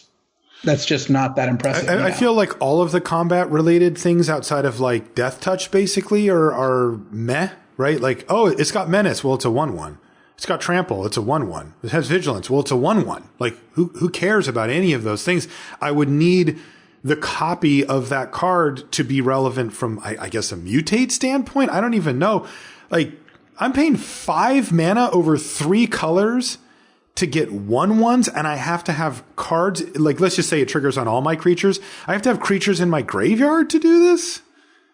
I don't want to do any of this. Like, I could imagine really cool stuff, but this is limited if you take off effectively all keyword abilities mattering that aren't like something unique or special or weird. Outside of, again, Death Touch is the one that stands out just at first glance as being good, maybe Flying. This just seems so slow and like, I want to do a combo. I think Offspring's Revenge is a build around D where I can believe there are decks where you would want this card, but there aren't most of them won't. It's just not worth it for the most part. Yeah, I want to see a combo. Like, I don't want to see value. I want to see a combo, right? I want to see somebody go, if you get this and this, then you can go off. And these are uncommons and commons to pair with it. Otherwise, Offspring's Revenge seems unplayable to me. What about Quartzwood Crasher? This is 2 red, red, green for a 6/6 dinosaur beast at rare. It's got trample. And whenever one or more creatures you control with trample deal combat damage to a player, make an XX green dino beast with trample, where X is the amount of damage those creatures dealt to that player. So what this does is whenever your tramplers hit your opponent, you get that big of a trampler. This card's really sweet. It's also a really good combo with Proud Wildbonder, the green red hybrid that says your creatures with trample can just deal damage directly to the opposing player. And it's also a 5 mana 6/6 trample, so you're starting from a pretty good spot. And what when you end up doing with this card is you play this, immediately you hit with a trampler and get another trampler, and then just snowballs from there. And if they don't kill it, they're just super, super dead. And if they do kill it, you still got a pretty big advantage. Or you just play this as a 6/6 trample and they have one turn to deal with it, or it starts to rumble over for card advantage. Right. This is one of the build-arounds I would definitely prioritize getting tramplers for if I had this. Mm-hmm. Yeah. But I think, you mentioned it. It's just the baseline, right? Like, you had me at 6/6 trampler with upside for 5 mana. So I guess it's just like an A. I mean, this is like I would give Quartzwood Crasher an A- just because the mana cost isn't the like simplest in the world, and it is ultimately a dorky creature, which sometimes they'll just be able to kill right away. But yeah, I would give it an A-. Yeah, I like A- for Quartzwood Crasher. It's just a world-class threat. I mean, that is just a must deal with, or you're dead in short order. Riel the Everwise is next. 1 blue-red for a 0/3 legendary creature human wizard at Mythic. Riel the Everwise gets +1/+0 for each instant and sorcery card in your graveyard, and whenever you discard one or more cards for the first time each turn, draw that many cards. Oh, I really like Riel. Her natural combo is cycling, where you cycle a card and then draw a card, and it's one per turn. So you play Riel, let's say on turn 3, right? You don't do anything. Turn 4, you're like, cycle on my turn, draw an extra card, play something. Pass on your turn, cycle a 1-mana card, draw an extra card. So also, the deal is, though, when you cycle, you still discard the card. You just effectively draw 2. Yeah. So you discard Go for Blood and draw 2 cards. Right. The other combo is Cathartic Reunion, where you cast that, discard 2 cards, and immediately draw 5 cards because three from the Reunion. And she says the first time you discard 1 or more, draw that many. And because Cathartic Reunion's all in one, one fell swoop, you get the whole value there. Yeah. Plus, she ends up being like a 3-mana 5/3 a decent amount of the time. Like, it takes a little bit to get going, but it's not that hard. Yeah. I would give Riel an A- as well. She needs a little bit of support, but she's really, really powerful and definitely worth splashing in like white-red cycling or becoming blue-red cycling or anything like that. And I think we should give Riel a build around A-, right? Like, you gotta put in the cycling cards. I would not give her that high of a grade if I only had a few cyclers in my deck. Yeah, it's just hard not to get cyclers in this format unless you don't want them. So no, but I mean, you want to build, I agree with you. I think she's just kind of stands on her own in this format because you naturally will fulfill the quest. It's not like Quartzwood Crasher is not a build around because it's just good already. Right, but it is just good already. Riel is not. Yeah. Like, if you don't cycle cards and you don't put instants and sorceries in your deck, you have a 3-mana 0/3. Like, it actually does really require. I'm not saying that you won't have that naturally. I agree with you. I'm just saying that, like, you do need to make sure that you have those, even if that happens naturally or easily. But Riel is quite strong, though. Definitely worth going for. Yeah, and I could see that power getting to 7, 8, 9. I mean, in these dedicated cycling decks, because when you cycle, it puts a card in the graveyard, and if it happened to be an instant or sorcery, you didn't need to cast the thing. So Riel could be one of those cards that if you can sneak it through, freeze down 2 things, hit you for 8, like that could easily happen. So yeah, I like just making sure, just as a mental note, build around A- for Riel the Everwise, but super strong card, and you could definitely play it if you didn't build the entire deck around it. All right, here's your card: Ruinous Ultimatum. Red, white, black. Sorcery. Destroy all non-land permanents your opponents control. Hey, let's just keep it simple. Yeah, this is the A Ultimatum. Yeah, where if you can cast it, which again takes some work, but if you can cast it, you win the game. In most scenarios, like sometimes you'll be really far behind. You'll cast this and you don't have any pressure out, and then the next turn they just play something good. But most of the time when you cast this, ultimately you're going to win the game. So I would give Ruinous Ultimatum an A and think it's worth building towards. Yeah, A easily. This is the Dream Unlimited, so amazing card and very simple. Next is Skycat Sovereign. This is blue-white for a 1/1 flying elemental cat. It's rare. Skycat Sovereign gets +1/+1 for each other creature you control with flying, and you can pay 2 blue-white to make a 1/1 white catbird creature token with flying. Interesting card, right? It needs a little bit of time to get rolling. A 1/1 flyer for 2 mana isn't really anything to write home about. In fact, it's kind of bad. But boy, that activated ability gets out of hand quickly, and Skycat Sovereign keeps growing. So this is very much a hold your breath, make hay while the sun's shining type card. Yeah, it's such a low cost though that you're not really giving up too much. Where it's not Pack Rat obviously is much better than this card. We're not comparing it directly to Pack Rat, but it has that feel where when you play this on turn 2, your opponent feels under the gun. They're like, yes. If I don't have a way to kill that, on turn 4, they might just put a 1/1 to play, which gives them an additional stat on the Skycat, so it's 2. And then next turn do it again, and then I'm just dead in a few turns to an army of flyers. Yeah. So getting that for only 2 mana, even if they end up killing it, is a pretty big game. And if you draw it later in the game on like 6 mana, you can play it and make a token right away. Plus, if you have better things to do than make tokens, great. You have better things to do than make tokens. That's a good place to be in. Yeah, for sure. Yeah, I agree. Super threatening, even if it is pretty trivial to deal with if they do have removal.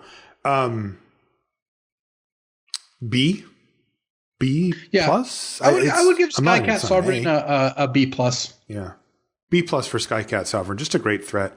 Slither Wisp is next, which is black, blue. For a 3/2 elemental nightmare at rare, it's flash. So there you go. And whenever you cast another spell that has flash, you draw a card and each opponent loses a life. Sure. Right. I mean, this is another one of those keyword build-arounds that I'm kind of going, okay, but you always take it. Like, none of these are bad, right? Like, it's just like, yeah. Sure. I mean, there's multiple common and uncommon flash cards to go with this. There's a lot of them. Yeah. At common, you have like Blitzleech, the Lurking Deadeye, Mutual Destruction once you have another flash creature in play, which Slitherwisp, of course, is itself, and plus the blue cards. So I'm pretty happy with Slitherwisp as a somewhat early pick. The mana requirements are a little steep. Blue, black, black is a little weird. So I don't think that I'm necessarily going to first pick this, but this is a solid card if you kind of have the right support for it. I would give Slitherwisp kind of like a build around B, where it's good in the flash deck. It's a little tricky to cast, so I'm not slamming it outside of that. Yeah, and any blue black deck you would end up playing it. It's just that you might not end up with it. And I mentioned this in the common and uncommon review, but there are 15 other cards with flash in this set. Yeah, so we're not above short average. Yeah. All right, here comes Snapdax Apex of the Hunt. So this is Mardu Apex. So this is 1 red, white, black for a 3/5 double strike.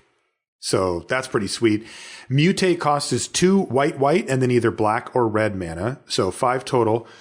And whenever this creature mutates, it deals 4 damage to target creature or planeswalker an opponent controls, and you gain 4 life.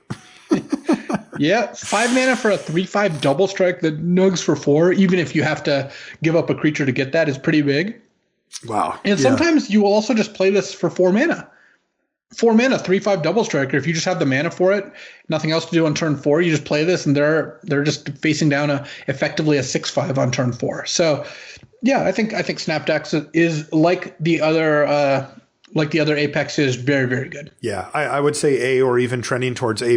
I mean, this is a world-class threat that also, if you mutate it for a very reasonable cost, by the way, of 5 mana, will kill a creature, a reasonable one too, and buffer your life total. Yeah.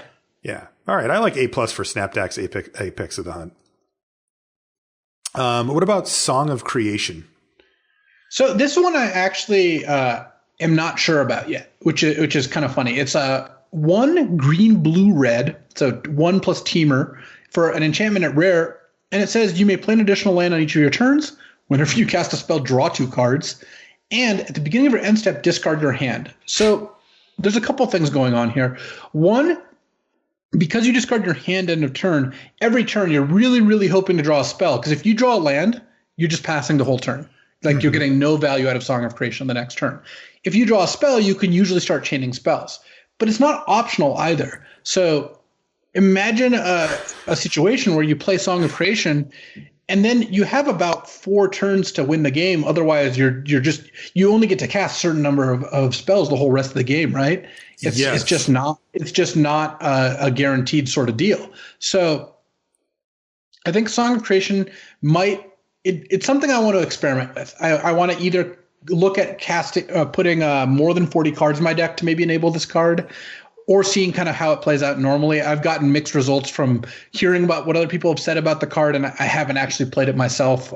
But it feels like it's got a little bit too much clunkiness going on to be really, really good. But I could believe that it's good. This has all the hallmarks of a fly too close to the sun type of card. Yeah, exactly. So my inclination is to say Song of Creation is like a build around D, where you have to build a deck. I mean, I guess you don't have to do anything special with your deck to make it good. So maybe it's just a D, but I could see it also being like a B+ if you're able to put the right combination of things together. I just don't know what those are yet. Yeah. And it is super sweet, right? I mean, I love this is how you want to go out in a game of Magic if you're going to lose, right? Just churning through your library, dumping lands on the battlefield, etc. But yeah, I would stay away from it until proven otherwise. So D for Song of Creation, but we're curious. Next is Titan's Nest, which is 1 black, green, blue for an enchantment at rare. It says, at the beginning of your upkeep, look at the top card of your library. You may put that card into your graveyard. And then it also has exile a card from your graveyard. Add colorless mana. Spend this mana only to cast a colored spell without X in its mana cost. Womp. No way, right? No. By the time you get Sultai mana together for this, you don't have that many spells that care about like that you wouldn't be able to cast otherwise. And because it only helps in colorless, it's not even that helpful at casting multiple spells a turn, especially since you have to have a stocked graveyard. It's just not worth it. I think Titan's Nest is an F. It's just an F. Yeah. Basically, you need to have, I'd like to mill myself for one every turn, and you're not paying 4 mana on a triple colored gold card for that. Right. So F for that. Next is Vadrok, Apex of Thunder. So this is really cheap, actually. It is blue, white, red for a 3/3 flying first strike legendary creature, elemental dinosaur cat at Mythic. The mutate cost is also cheaper. It's 1 red, red, and then either a blue or a white. So 4 total. And whenever this creature mutates, you may cast target non-creature card with converted mana cost 3 or less from your graveyard without paying its mana cost. Vedrok's a little behind the other Apexes because, first of all, it's a 3/3 for 3, but with difficult mana costs, that kind of ends up being closer to like a 3/3 for 5. And then, flying first strike on a 3/3 is okay, but again, it's not by itself nearly as good. And then its mutate trigger does require you to have put some cards in your graveyard that you want to recast, which you're not guaranteed to do. So I'm still high on Vedrok because it's just a powerful card, but it's not like a windmill slam bomb like the other ones are. It's probably like a B+. Like a B+. They went for efficiency here, and you do get that efficiency, but sometimes it's all about raw power, and that's what the other Apexes give. So B+ for Vedrok, still a good card. Next is Whirlwind of Thought, 1 blue, red, white for an enchantment at rare. Whenever you cast a non-creature spell, draw a card. You do have to cast it. Yeah, this is interesting. Mm-hmm. This is like a Song of Creation that's actually good, where it's not going to deck yourself crazy fast, and it just gives you a steady card or two every single turn as long as you have non-creatures, which Jeskai frequently does. So it's a pretty good win condition, I think. Yeah, the one thing that does stand out is that it doesn't jive with cycling. If you cycle, you're not casting a spell, so you won't get any extra value. So it does, if you're playing the cycling deck, there's quite a few cards in there that you don't really want to cast, right? Like you really put them in your deck to cycle. So you have to consider that. But you need to cast a spell to get this back. It is a little clunky and slow to get it going, but this could be a value engine in one of those decks that can kind of just hold the ground or, not get ran over or whatever pretty easily. I think Whirlwind of Thought is a B+. It's a little awkward when sometimes you don't have the mana for this until you've used up most of your spells, which can happen. Yeah. But it is a powerful card once you have it in play. I generally feel like I'm losing when my opponent's got this going. Yeah, I would give it a B-. Look, it's really bad if your opponent's beating you down. It's just super slow and clunky. It's hard to cast, and it has the weakness that you just mentioned as well. So I'm not as high on it as you, because of the scenarios where it's like actually really bad.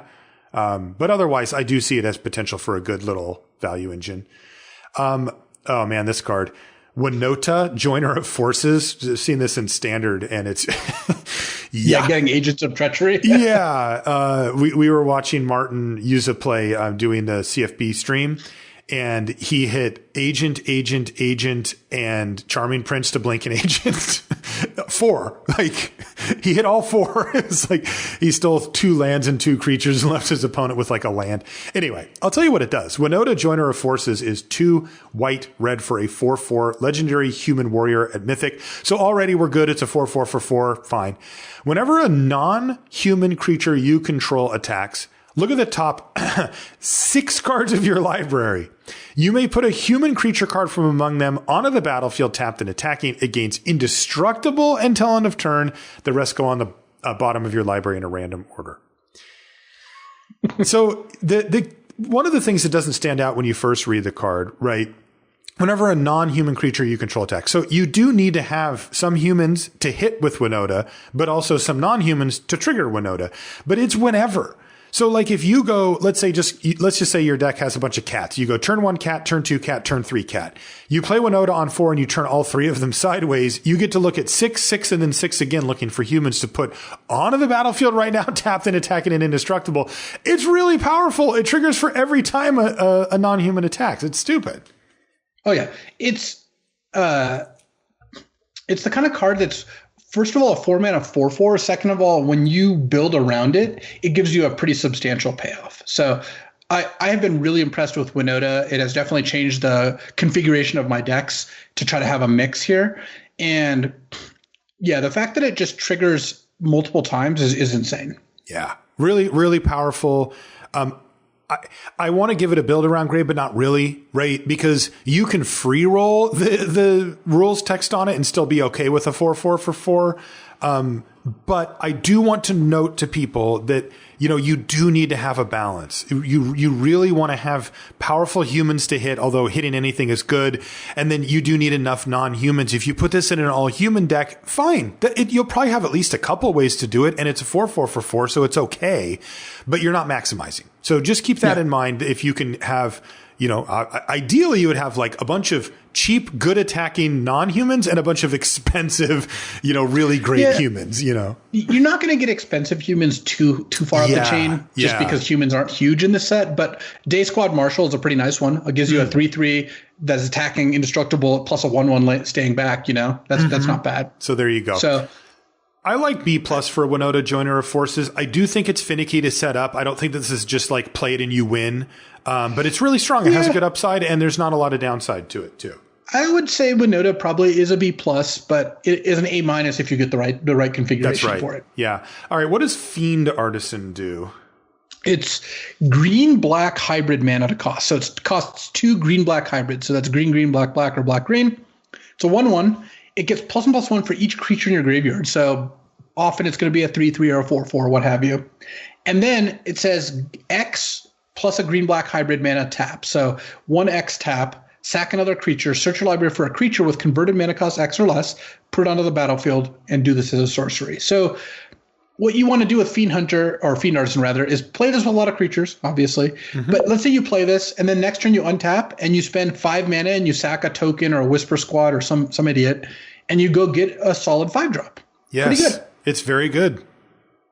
Yeah, it's a 2-mana card that often can be, you know, in the early game, it's going to be a 1/1, sure. But in the middle of the late game, it's frequently a 3/3 or bigger, 5/5 for 2 mana. And then it has a powerful ability that as long as you have creatures to sacrifice and something good in your deck, it offers a lot. And your opponent's going to feel like they need to kill this ASAP or they're just going to end up losing to it. Yeah, and that is true. The hard part mentally is that oftentimes we link the cost of the thing that we sacked with what we can go get. Either it's the same or you can add one or whatever. These are just not, it's just two separate things. You have to sacrifice any creature, doesn't matter what it is.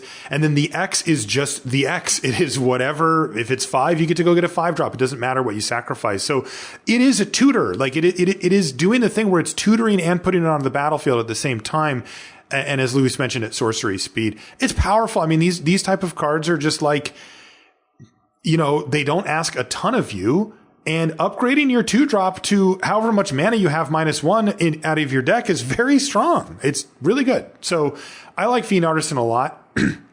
I would give it a B+ as well. I think I'm A- on Fiend Artisan. Okay. A 2-mana must kill threat is pretty good. Like that, I do like that. You know. Sure. A- for Fiend Artisan. You convinced me. All right, you ready, Luis, to... Here we go. So we are now diving into the section of our Rare and Mythic Rare Review for Ikoria where we cover companions. So these have had a massive impact honestly on Magic, but focusing on Limited, what we're talking about here. Can you give us a rundown of the big picture strokes on these before we get into the individual cards? So the companions are really, really strong. In fact, they're strong enough that I suspect most people are not going to have a good sense. Maybe they have now, especially the people who've drafted a lot. All our LRs and listeners, I'm sure, are on top of it. But most people, I think, underrate how powerful it is to not only get a free card, but to get a free good card and one you can rely on. So of the 10 companions, I think that something like 7 of them or like 6 of them are cards I would try very, very, very hard to meet the requirements, or the requirements are easy, so you're not really paying huge costs on that. And I would say in general, even the ones that don't quite hit that level are still quite strong. Right. So If you look at like my responses on Twitter, whenever someone's like, hey, do you think it's worth going for the companion in this deck? I've said yes every time. Basically, like, every single time you're like, you should try. Yeah. Yeah. And they are just pretty unbelievable. It's just really hard to describe how strong these cards are, especially since their deck building costs are real, but also tend to synergize with whatever it is they do. Mm-hmm. They pay you back. So, yeah. Yeah. So I want to like just to sort of, again, I like you said, it is actually hard to state the impact of these. There's a world where these are the top limited cards of all time. Like seriously, there's a world where like you go, well, what are the best limited cards of all time? And you go companion. Because you do not have to build around them. Yeah. Like, how do you not first pick these cards, right? Like, well, and part of it too is like when you compare like Umezawa's Jite and Packrat and Gideon Jura and Grave Titan, right? These cards are, I think, on balance, a little more powerful than most of the companions. Definitely. But these companions start in your opening hand and they can't even get duressed, so it's not like they're really in your opening hand for discard effects. But you have a Gyruda that you've met the requirements for. You know that you're going to cast that when you hit 6 mana every single game. Yep. Every single game. That is a paradigm that we've never seen before, right? There's an implicit sentence when we talk about the best limited cards. Like if I tell you Packrat's one of the best limited cards of all time, right? The implicit sentence is when you draw it, right? Like, and we understand that means, of course, I don't get to draw my cards every game. That's how Magic works, right? So we just assume under all circumstances and limited that we're talking about when you draw it. They have taken that away if you meet these companion things. That is game changing. There has been significant talk about bannings for these in constructed and limited. People have been saying we should make it so that basically you can't companion these. You can play them, sure, throw them in your deck. They're awesome. They're really cool cards, but that you can't do the build around thing. And people are really scared, particularly about sealed, that when you sit down and you're like, hey, how are you? I'm Marshall. Nice to meet you. And then they're like, oh, by the way, Gyruda. And you're like, God, I didn't get one. I couldn't do it. And you just feel it's such a huge disadvantage and the game hasn't even started yet. So that's the level of talk we're talking about here. Serious talk. Every time somebody said, should this card get banned and limited? I've been like, of course not. Like, even if it's too good, banning it is way too clunky and stuff. They actually have a way to errata or change the rules or change how it works for limited without taking the cards out of packs or saying you opened it, but you can't play it here. I doubt that they'll exercise that, but I have seen compelling arguments for it, thus far. So this is a huge step. Sure. I'm just saying it's on the table in a way that it never has been in reality for me before. Yes, I agree with that. I think that these are, it's not just that like, hey, there's one really powerful card, Betrayers of Kamigawa was not the most powerful set. So Umezawa's Jite really stuck out like a sore thumb, but it was just one card. There's 10 of these and you get to play against them quite a bit more. So it's a lot, but I wouldn't go to banning it. Let's talk about let's start with so just for the record though, you would not ban the companion mechanic if given the chance in limited. No. You would say I would like the build around and it adds an interesting twist and all that, right? Yeah, and I think it's a really high cost to ban things in limited. That's just unprecedented so far. No. This is only tweaking the mechanic. The cards exist. You get to open them, play them, enjoy them. This is not banning a card. This is saying a twist. I don't like it. I think that these are the cards as printed. We'll deal with having some really powerful cards. Sometimes you'll build around them. Sometimes you won't. Like I've beaten them in limited, but I've also mostly won with them. But it's not outside the bounds of what I consider. Cool. So I like it. So let's get into them. We'll start with the Gyruda Doom of Depths, which is sorry. Before we get into them, basically, I think the ratings for a companion are. Do we need two? There's the tier 1 companions and the tier 2 companions. I see. Mm-hmm. And the tier 1 ones are the ones where I think that they're not only worth building around, but you should try pretty hard to, and are insane just on their own. Whereas the tier 2 companions are either like there's just a couple of them. Either they're a little bit harder to build around, though sometimes worth it, and are also not quite as busted when you just cast them. But Gyruda's easily a tier 1 companion. This is 4 plus 2 blue-black hybrid mana, so 6 mana total. It's a 6/6. It's a legendary Demon Kraken at rare. These are all rares.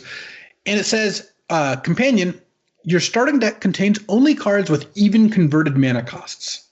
So in order to play Gyruda as your companion, you're giving up 3 and 5 drops. You're not giving up very many 1 drops in general, and you're not really giving up 7 drops. Yeah, 3 is where it hurts, Yeah, you're giving up 3 drops. So what your Gyruda deck is going to do most of the time is play a 2-drop on turn 2 and then a 2-drop on turn 3, and then, well, if you're lucky, you got a mana accelerant. But if you didn't, a 2-drop on turn 3 and then a 4-drop on turn 4. Mm-hmm. What Gyruda does, though, is when it enters the battlefield, each player puts the top 4 cards of their library into their graveyard, and then you put a creature card with an even converted mana cost from those cards onto the battlefield under your control. Yeah, so you're looking at 8 cards total, 4 from you, 4 from your opponent, and from those 8 cards, you get a creature with even converted mana costs on the battlefield on your side. Yeah, so you're paying 6 mana for a 6/6 plus something else, because your deck's probably got a lot of them, and their deck probably has a decent amount as well. Mm-hmm. And this is one of the ones that has prompted me to change my land count, where if I have this as my companion, I'll play like 19 lands, because I know I've got a ridiculous 6-drop as soon as I get to 6. Yeah, the priority becomes hitting your mana rather than trying to skirt the efficiencies and all that. Yeah. Yeah. This card's amazing. I mean, is this do you have a feel for what the best one is for limited?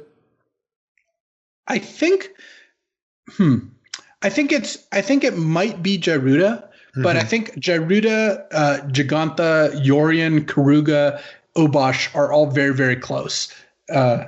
So I think this is certainly in the running for that. Okay.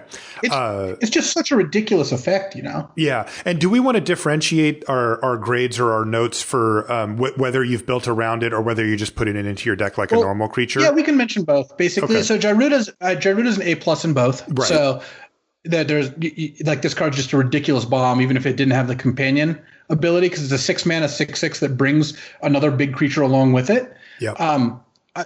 As a companion, it's even better. So yeah, Gyruda is just an A+, and you should try very hard to play Gyruda if you can. All right. Yeah, unreal. Next one is Giganta the Wellspring. This is 4 and then either red or green. So 5 mana for a 5/5 legendary.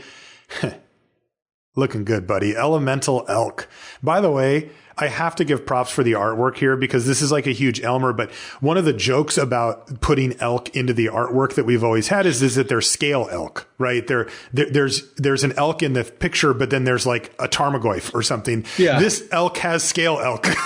Like there's little elks in front that are like, oh, that's what a real one. Anyway, companion. Oh, so taps to add Wooburg, so 1 mana of each color. This mana can't be spent to pay generic mana cost, so you can only use that mana for mana costs that are actually a color. Companion is no card in your starting deck has more than one of the same mana symbol in its mana cost. Can you explain that? You can play a card that costs green, 3 and a green. Mm-hmm. You cannot play a card that costs 2 green because it has double green mana symbol. Okay. You can also play cards like Whirlwind of Thought that cost 1 red, white, blue. You can play cards that cost different mana symbols, like gold cards, but you can't play any double blue or double green or double black or anything. You also can't play double hybrid of the same hybrid, so you couldn't use this as your companion if you had a Fiend Artisan in your deck, because it costs 2 of the exact same mana cost. So Giganta is not as flashy as some of the other companions when cast, but it's got such a trivially easy companion requirement. It really is not much of a sacrifice. Free 5/5 for 5, yeah. And it's red or green. It's an amazing first pick. And I would say most of the times you open this in a later pack, you're able to play this without much of an alteration to your deck.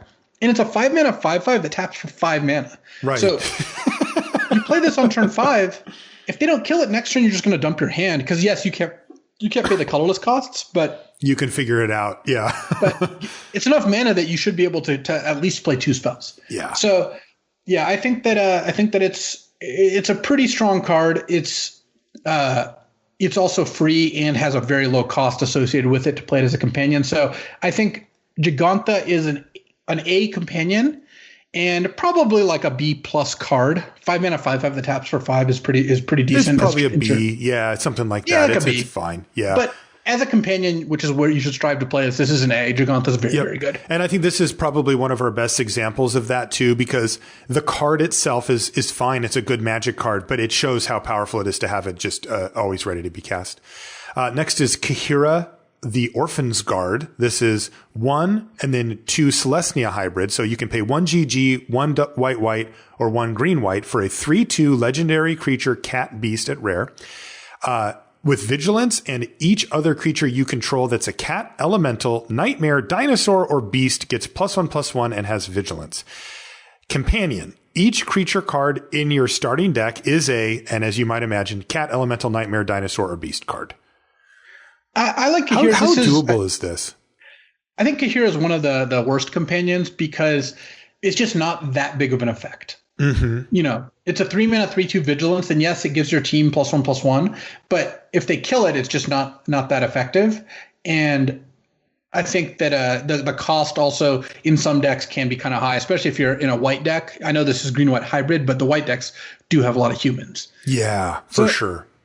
So Kahira is fine if it's like it's worth cutting a couple cards to play as a companion for sure. Just an extra card is worth that definitely, but this isn't one of the ones where I like open it and I'm like, oh wow, I really did it, that sort of thing. Yeah, this one actually even seems, like I know. I mean, I guess they're all fine if you just put them in your deck, but this is the type of card that you're like, sure, I'll just put it in my deck. Like if you get pulled away, let's say you open up a bomb that doesn't hit one of these types, it's like fine, just throw it in my deck, no big deal.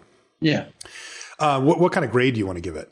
I would give it it's like a B as a companion and like probably like a C plus as a creature. Yeah, that's what I was thinking too. All right, next is Karuga the Macro Sage. This one is 3 green, 3 blue, or 3 blue-green, and it's a 5/4 legendary dinosaur hippo. I like it. It's just a cool card, and it's rare. When Karuga the Macro Sage enters the battlefield, draw a card for each other permanent you control with converted mana cost 3 or greater. That's insane. And the companion, as you might imagine, your starting deck contains only cards with converted mana costs 3 or greater and land cards. Yep, Karuga is another one of the top companions with at basically A+/A rating, where I think Karuga is a cost for sure. You can't play any cheap cards. You're going to cycle on turn 2 a lot with this deck. Yep. But overall, I think is just such a powerful effect where what the common play pattern with Karuga is turn 3, play a thing, turn 4, play a thing, turn 5, play Karuga, draw 2 cards. Yep. And you can, if you can avoid trading on those first few turns, so you don't get completely owned. But, just getting multiple free cards is a big game. And like you said, I mean, what you said was important though, like leveraging ways to spend your mana that aren't 2 mana and 1 mana spells is really important in that type of deck. Also, it would seem to me that winning the die roll would be nice, right? Like being on the draw when you're already putting yourself like basically not doing much on the first 2 turns is a little rough. Yeah, this is the one that wants to win the die roll most because it's got lots of cards and is a little slow. Mm-hmm. But yeah, not a card I'm unhappy about in any way, shape, or form. Yeah, and this is an A-level card, right? At both. Oh yeah, both junctures. Okay, next is Luris of the Dream Den. One of the cards that has gotten a heck of a lot of talk for Constructed. Let's see how it does in Limited. Luris of the Dream Den is 1 black, 1 white, or 1 white, so 3 mana for a 3/2 lifelinker. During each of your turns, you may cast 1 permanent spell with converted mana cost 2 or less from your graveyard. Interesting. And then the companion is each permanent cost in your starting deck has converted mana cost 2 or less.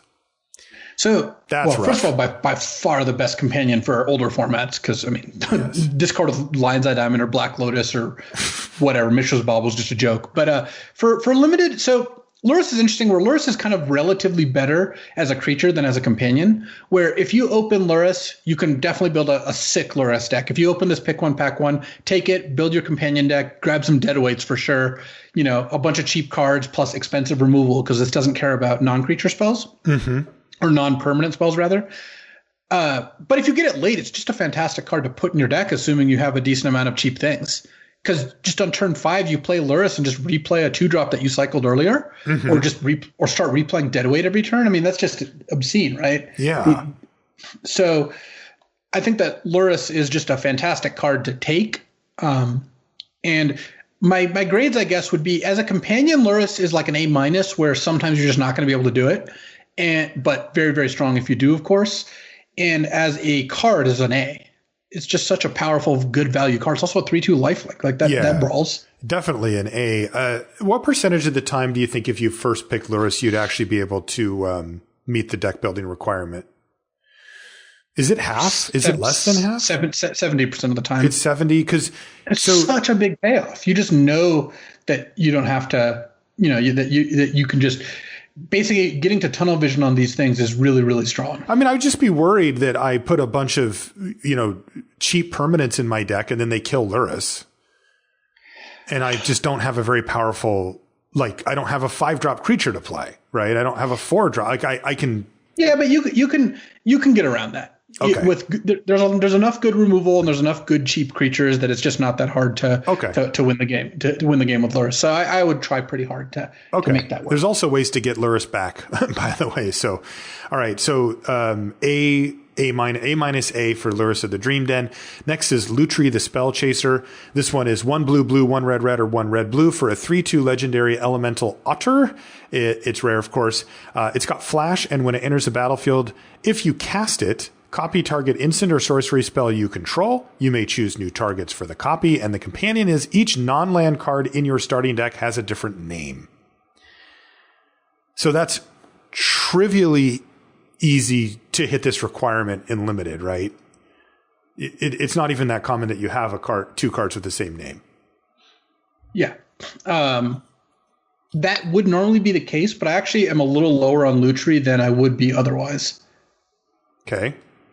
Because this format in particular has a lot of decks that are very focused and want a lot of the same copies of cards. So I've had Lutri and not companioned it before, which you think would not happen, but actually in this deck, in this format, it's actually a real thing. Okay. So I think that in particular the cycling deck just wants lots of copies of the same cycling payoffs and of the same cycling cards. So I would be wary of saying this. You can always companion this because you can't. But that said, Lutri is incredibly strong as a companion because you get to draft a bunch of spells and know that you can copy. Like copying Cathartic Reunion, by the way, you don't have to discard more cards. Mm-hmm. You pay 2, discard 2 cards. In response, play Lutri. Remember to hold down control. And then you draw 6 cards. Yeah, that's insane. That's really sweet. At the 5 mana slot? Yeah. Yeah, copying Fire Prophecy. I'm looking at mostly cheap cards to copy here, but yeah, these cards are very, very good. And in general, I think Lutri is a card you're probably going to companion like 70% of the time, but it's not as much of a guarantee as you might think. Giganta is the guaranteed one. Giganta is the one that's like really hard to imagine not hitting the companion. The interesting note I would have on that is that it seems like companioning Lutri would be very easy if you chose to, but you're saying it's actually better not to because there's so many decks that want these multiples, right? Like it's not hard to do that. It's just that that's not where you actually want to end up. Okay. Grading, companion grade. I mean, Lutri isn't really an A in both. It's just an A, right? Well, it's an A companion B card in your deck. You need a bunch of spells in your deck. But it's still it's powerful and cheap, Yeah, so it is. I would say Lutri is an A/B. Okay. AB. And then Obosh, the Prey Piercer, is 3 black black, 3 red red, or 3 red black for a 3/5 legendary creature, Hellion Horror. And it says, if a source you control with an odd converted mana cost would deal damage to a permanent or player, it deals double that damage to that permanent or player instead. And the companion is your starting deck contains only cards with odd converted mana costs and land cards. Ooh. So what are we giving up here? 2 drops? That's the thing that we're giving up 2 drops and we're giving up 4 drops. 4, 2. Yeah. So you're giving up spells like Blood Curdle or Pacifism or Fire Prophecy. Mm-hmm. In exchange, you're getting a 5 mana 6/5 that makes all of your other cards deal double damage, including stuff like Springdraw Trap deals double damage. Oh wow. Nug for 6. Serrated Scorpion, when it dies, deals 4 to your opponent. Excavation Mole is a 3/3 trample for 3 that just clocks them for 6. It also, there's combat tricks at 1 and 3 mana, and this works really well with combat tricks. Oh, sure. Like you cast, +3/+3 and give trample to Obosh, and all of a sudden you're just nugging them for 12. Just running roughshod over a blocker. So I found Obosh to just be an A/A. I've hit 7 wins with 2 different Obosh decks. You barely feel the drawback, and the upside is just insane. One note, by the way, is Farfinder's insane with almost all the companions, not Gyrudo, of course, but, but Farfinder works with the companions while also getting you the lands in order to play the companion. Oh yeah, that makes sense. So, one thing I want to do that we've touched on here, but I want to narrow down a little more. I want degree of difficulty on getting your companion. So, if Gigantha is the easiest, right? Where does Obosh play in? Obosh is pretty easy. Okay. Yes, you are going to end up in some decks where you get Obosh later in the draft that you cannot companion Obosh, but that's just not going to be very many decks. Okay. I just want to get a sense for that for each one of these two. So Umori the Collector is 2 black, 2 green, or 2 green black for a 4/5 legendary creature ooze. Only one creature type. How offensive. As Umori the Collector enters the battlefield, you choose a card type, and spells you cast with a chosen type cost 1 less to cast. Okay. Companion, each non-land card in your starting deck shares a card type. So does this force you to just play all creatures? Is that what we're saying here? Yeah, you whenever you draft Umori, I've had a bunch of Umori decks, and they've all been quite strong. I would look to draft basically all creatures, and usually 3 to 5 colors, because Humble Naturalist is Umori's best friend. That's the 2 mana 1/3 that taps to cast creatures, but it taps for any color. So it first of all makes it so you play Umori on turn 3 every game, and then second of all ends up giving you all the colors to splash all your mutates and stuff like that. Man, turn 3 Umori sounds so sweet compared to even turn 4. Start taking advantage of that cost reduction that much sooner. That's absurd. You start casting 5 drops the next turn. I find Umori to be an A/A in both. Okay. Again, if you get Umori packs 2 or 3, you might not be able to do all the things. But getting Umori in pack 1, it's been pretty easy and been very, very effective. And degree of difficulty on the build around, I mean, you are giving up removal in most of its forms. That's a tough pill to swallow for a limited player. Yeah, you're giving up most removal. You still have mutate cards, so there are a couple ways to interact with cards like mutate or cards like Frostlinks. But yeah, in general, you're giving up the ability to interact for the ability to just flood the board with tons of value. But you're saying it's worth it. Yes, definitely. No problem. Okay, a couple more companions. Yorion Sky Nomad. This is 3 blue, 3 white, or 3 white-blue for a 4/5 legendary bird serpent and with flying. So 4/5 flyer for 5. Good. When Yorion enters a battlefield, exile any number of other non-land permanents you own and control, and then return those to the battlefield at the beginning of the next end step. And the companion is your starting deck must contain at least 20 cards more than the minimum deck size for your format. So for us, that's 60 cards. So you have to play a 60-card limited deck to get Yorion, but you get a 4/5 flyer for 5 that potentially blinks for value other stuff when it enters the battlefield every game. I'm in. Yorion is an A. It's an A when you companion, and it's an A when you cast it. Look, playing 20 more cards is a cost, but this format features the mechanic cycling. So your Yorion deck can just be usually a 3-color deck playing good cards of 3 colors, just pick some fixing. And again, Farfinder is your absolute best friend. It even gets blinked nicely. Yeah. And then you have random off-color cyclers, or maybe a mediocre card or 2 in your deck. Because the thing is, the way cards work these days, whatever you're usually I think you want to play something like 23 lands, 24 lands. So whatever your 35th or 36th card is for your Yorion deck, it's still going to be a card that will trade for a card in most scenarios. It's just not that hard. look, even if you're playing like a relatively mediocre card, you're still going to end up using that card in order to do something on the board. Like you're like, okay, well, I'm not really that happy to put let me see, like Savai's Sabretooth in my deck, the 2-mana 3/1, but that sure trades for a card. Mm-hmm. Like that's not that bad. Or Crustacean, the 4-mana 1/6 flash crab.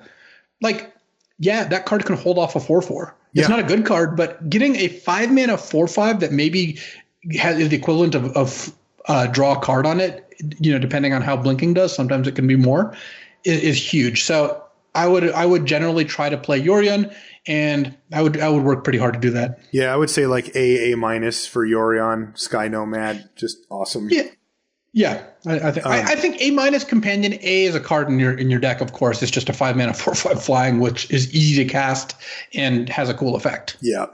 Last one of the companions is Zirda the Dawn Waker, which is 1 red, 1 white, or 1 white for a 3/3 legendary elemental fox. Abilities you activate that aren't mana abilities cost 2 less to activate. This effect can't reduce the mana cost to less than 1 mana.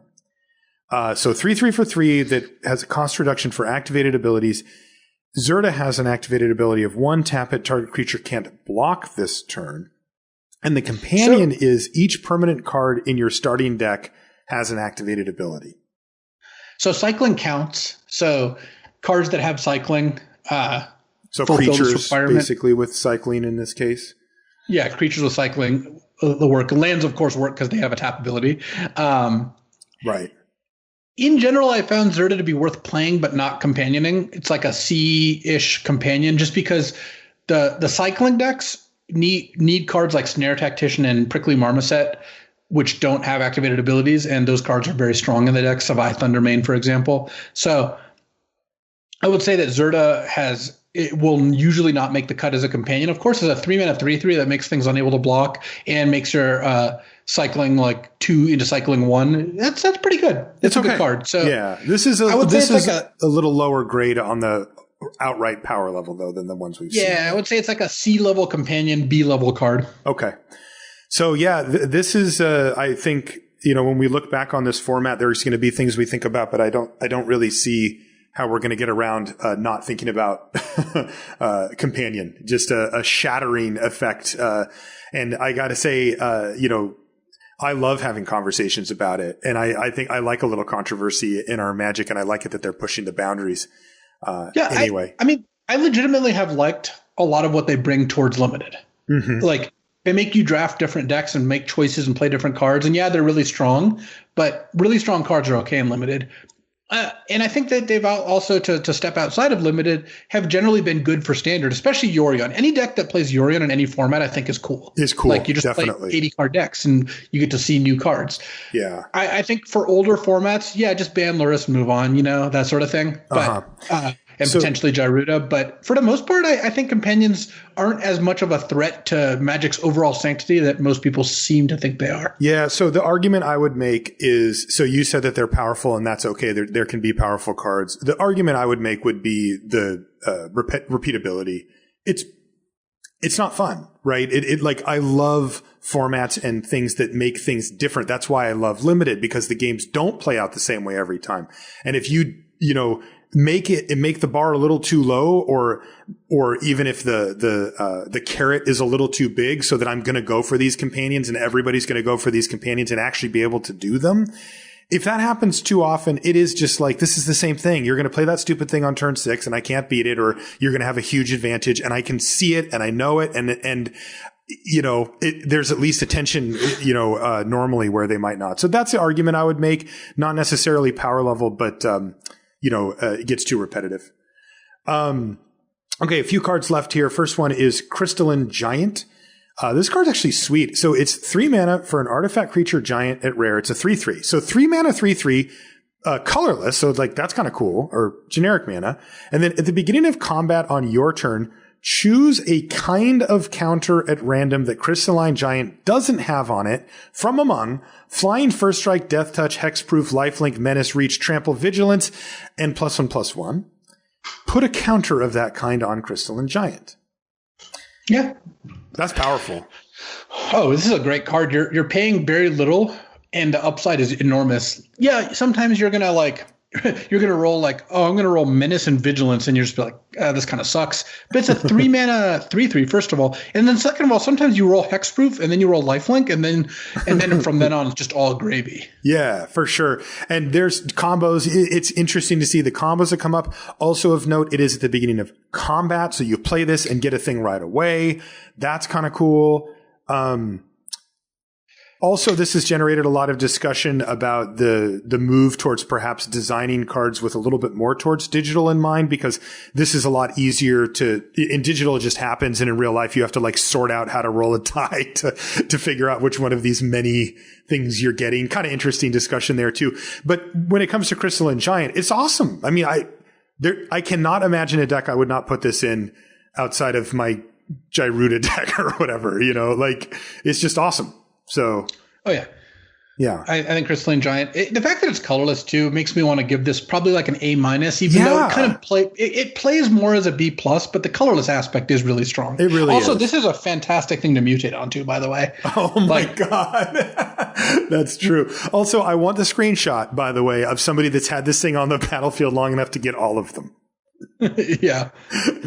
Okay, so A- for Crystalline Giant. Next is the Ozolith, which is 1 mana for a legendary artifact. It's rare. Whenever a creature you control leaves the battlefield, if it had counters on it, put those counters on the Ozolith.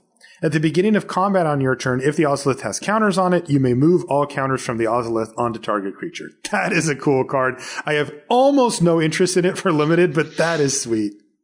Yeah, I think it's a build around F. I have not seen a deck that I'm convinced was improved by adding the Ozolith. Those people have certainly tried.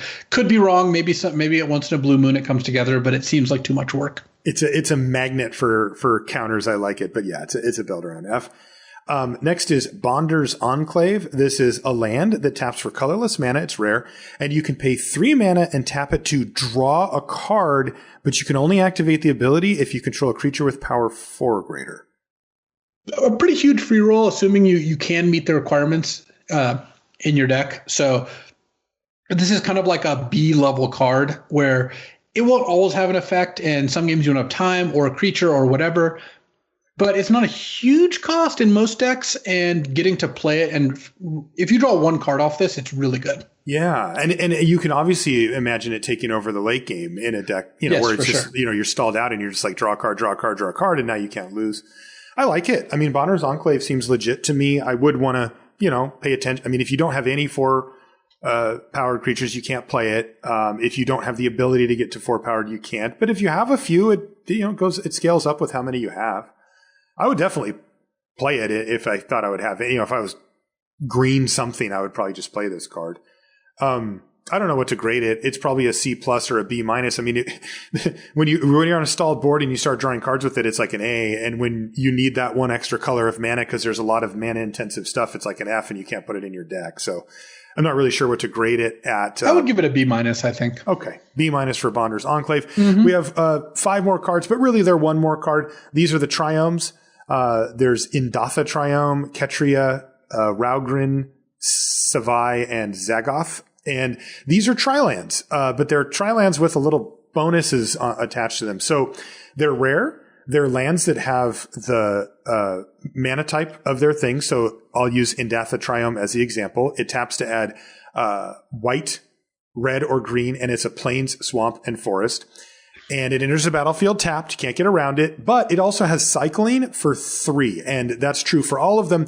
And there's one for each of the sort of major represented. What are these called? Are these wedges or are these? Wedges, I believe. Wedges, yeah. So there's one for Temur. There's the one I just mentioned for Abzan.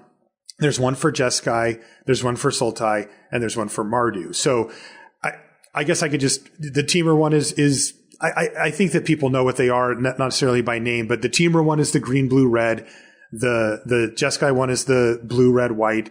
And then there's the Sultai one, which is black, green, blue. And then there's the Mardu one, which is the white, red, black. These just seem super strong to me. Cycling 3 is kind of expensive, and we can't really take advantage of the island, mountain, plains aspect of it in limited. But tri-lands typically are very, very strong, and I even have an out if I draw it late and I can cycle it. Like, that just seems great. Yeah, these cards are quite strong. They're not as good as I expected them to be, just because I think in cons and in shards, the mana fixing was a little bit less good than this set, where most of the time you saw them, you would want to take them early. But, I mean, they're good. Trust me, they're all very good. The cycling adds a lot. The fact that it's a tri-land adds a lot. But I've found them to be I thought they were all going to be close to like A-level cards because that's where you took them in those other two sets. I've taken them closer to like B-level cards here. So still very good. Still always play them even if you're two of the colors. I mean, hell, even if you're one of the colors, you should probably play it. Yeah, probably. And worth taking early. But I used to remember, you'd first pick Mystic Monastery and feel like you were doing it. Yes. And then with the tri-lands, it just doesn't feel that way. Okay, so if we're going to give them in the B range, right? I mean, are you taking them over not premium, but what we would call like solid removal? Like I would take Fire Prophecy over a tri-land. I would too. That was the card I was actually thinking of because I would take that, and I would definitely take Blood Curdle over it. Yeah. But then if we get to tier 2 limited, tier 2 removal, I am looking at these. Like I'm kind of going, especially if I'm trying to splash. I would take this over like Rumbling Rockslide or something like that. Yeah. See, that's the line, isn't it? Interesting. Okay. So I would say B- would be our grade. It might even be C+ depending. I mean, the other thing that we're not factoring in is, on average, right? Because the other thing we're not factoring in is, are you splashing? Or do you need these colors? Like, this could be the really important card for your deck or one that's just filling kind of a niche. I mean, if I first picked Ruinous Ultimatum and then saw the Mardu Tri-Land Savai Triome, I'm slamming it like over a lot of good cards. A lot of stuff. But I've found that most of my decks are not that taxed on mana between the commons and the Farfinders and all that stuff. Yeah. All right, that's it. That's the last card we've got here for the Ikoria set review, rare and mythic rare. Boy, this was one of the deepest, densest pool of rares we've seen in a long time. I mean, Mutate, some Planeswalkers, the companions, I bet you if we added up the total amount of rules text that we read out of this, that this would be in the top 2% of all of our set reviews ever for rare and mythics. There's just a lot going on with each of these cards and very few that were, kind of simple. Also extremely powerful stuff here too, but they make you pay for it. Any last thoughts, Luis, on this rare pool? It's left an impression. Basically, the long and the short of it is if you can make a companion work, you should make it work, even if it requires some pretty big sacrifices. Yeah. Like I remember one of the people asked, like, is it worth playing Umori in order to not play Vivian in order to play Umori as my companion? And I think, yeah, it is. Like, Vivian's a fantastic card, don't get me wrong, but having a card that's maybe a little bit worse but still quite powerful that you draw in your opening hand every game as a bonus card is just worth more than having a good card in your deck. Yeah. So just the companions are busted. Just play the companions. Yep. And the other thing that stood out to me, by the way, was the mana fixing in the set is excellent.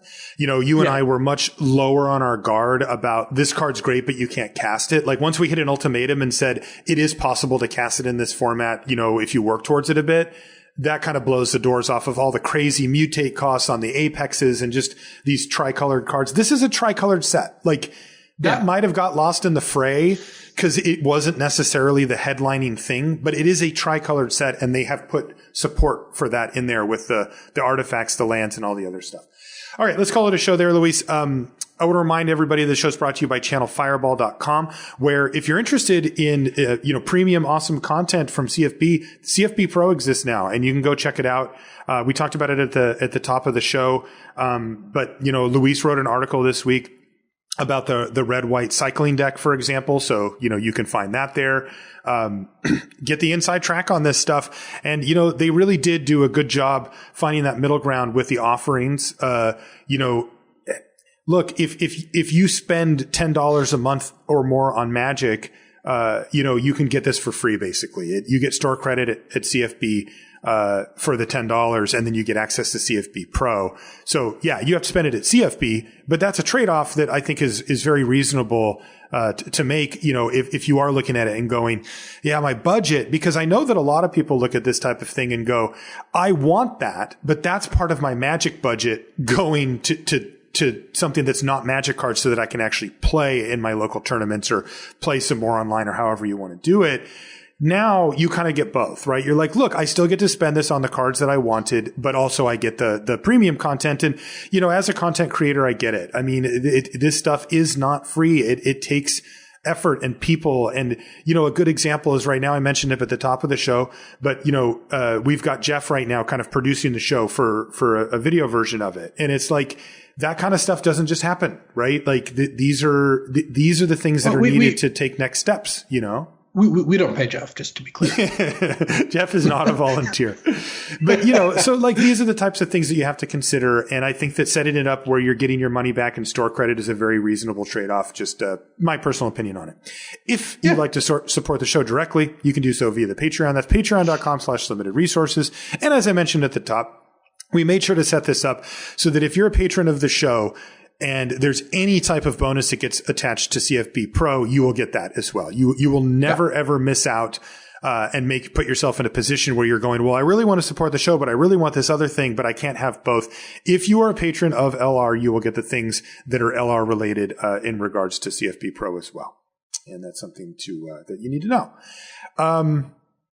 If you want to find us on social media, I'm Marshall_LR pretty much everywhere. And Luis is LSV. I've been getting a ton of screenshots and stuff, and I haven't been able to draft as much this week as I normally would at the beginning. So it's been good for me to take a look at what people are doing and what people are 7-0ing with, and enjoying the human drafts on Arena and all that kind of stuff.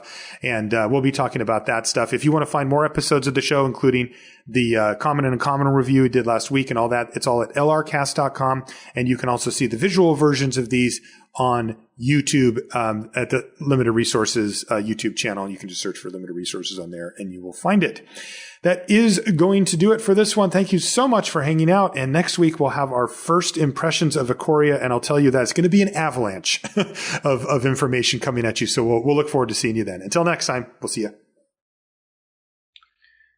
Marshall, since it's episode 5 for 1, I decided to put a list of the best 5 for 1s. I think that's the only thing that can be appropriate here. Okay. How many are there? I guess there have been a few, huh? Yeah, we're going to start with a new addition to the list, but one I think will withstand the test of time, and that's Yorion Sky Nomad.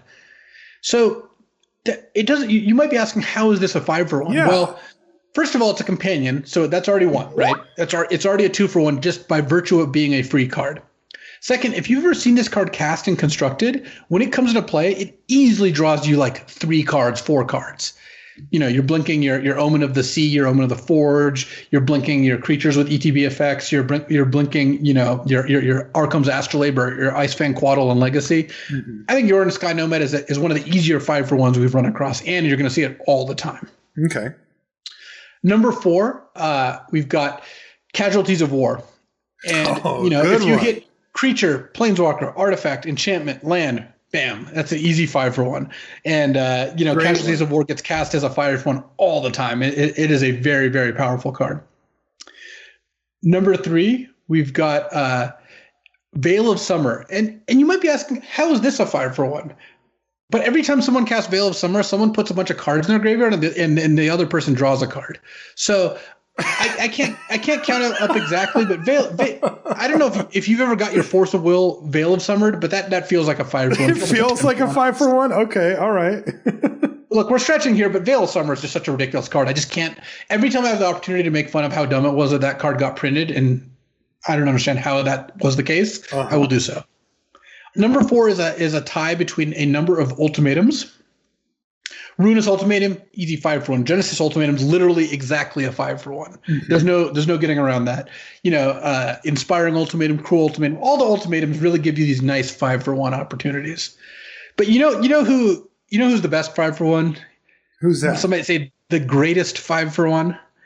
Who? The card that, across the entire multiverse, there's not a greater 5 for 1. Yeah, I know who you're talking about, but how are we getting 5 for 1 here? All right, so you play Dak Faden, you steal their artifact, and then next turn you loot, throw away 2 bad cards for 2 good ones. So you're up basically you're about basically 3 cards already, and then they spend a card to kill Dak. So they're down a card plus the artifact you stole. You're up an artifact plus 2 more cards. Bam, 5 for 1. Easy 5 for 1. I feel like Dak might have just stolen his spot on this list. Look, I could have taken the easy way out and said Wrath of God. It's a 5 for 1. But look, Dak Faden, I played with this card in Vintage. This card's a 5 for 1. It's just also Dak Faden's the greatest thief in the multiverse. Oh, wait, I'm very aware of this. Yes, I know. I don't know. 5 for 1 is not something that you really run across in normal gameplay. I would say the most likely 5 for 1 on this list is probably Yorion at this point, given who's going to cast, what's getting cast and all that. Though Casualties of War not too far behind. Still, 5 for 1. Really, at episode 541. If you'd asked me a couple years ago, I wouldn't have said we had 400 episodes in us. But here we are. And we had decided 600, right? That was the number? No, there's no number. Just wait. Everyone pay attention to my sign off on episode 600. That's all I'm going to say. Not right now. No, not right now. 19 episodes left. 19? You said 600. We're only on 541. The good news is you can't do math, so... Yeah, okay. So fine, we're at 59 episodes left.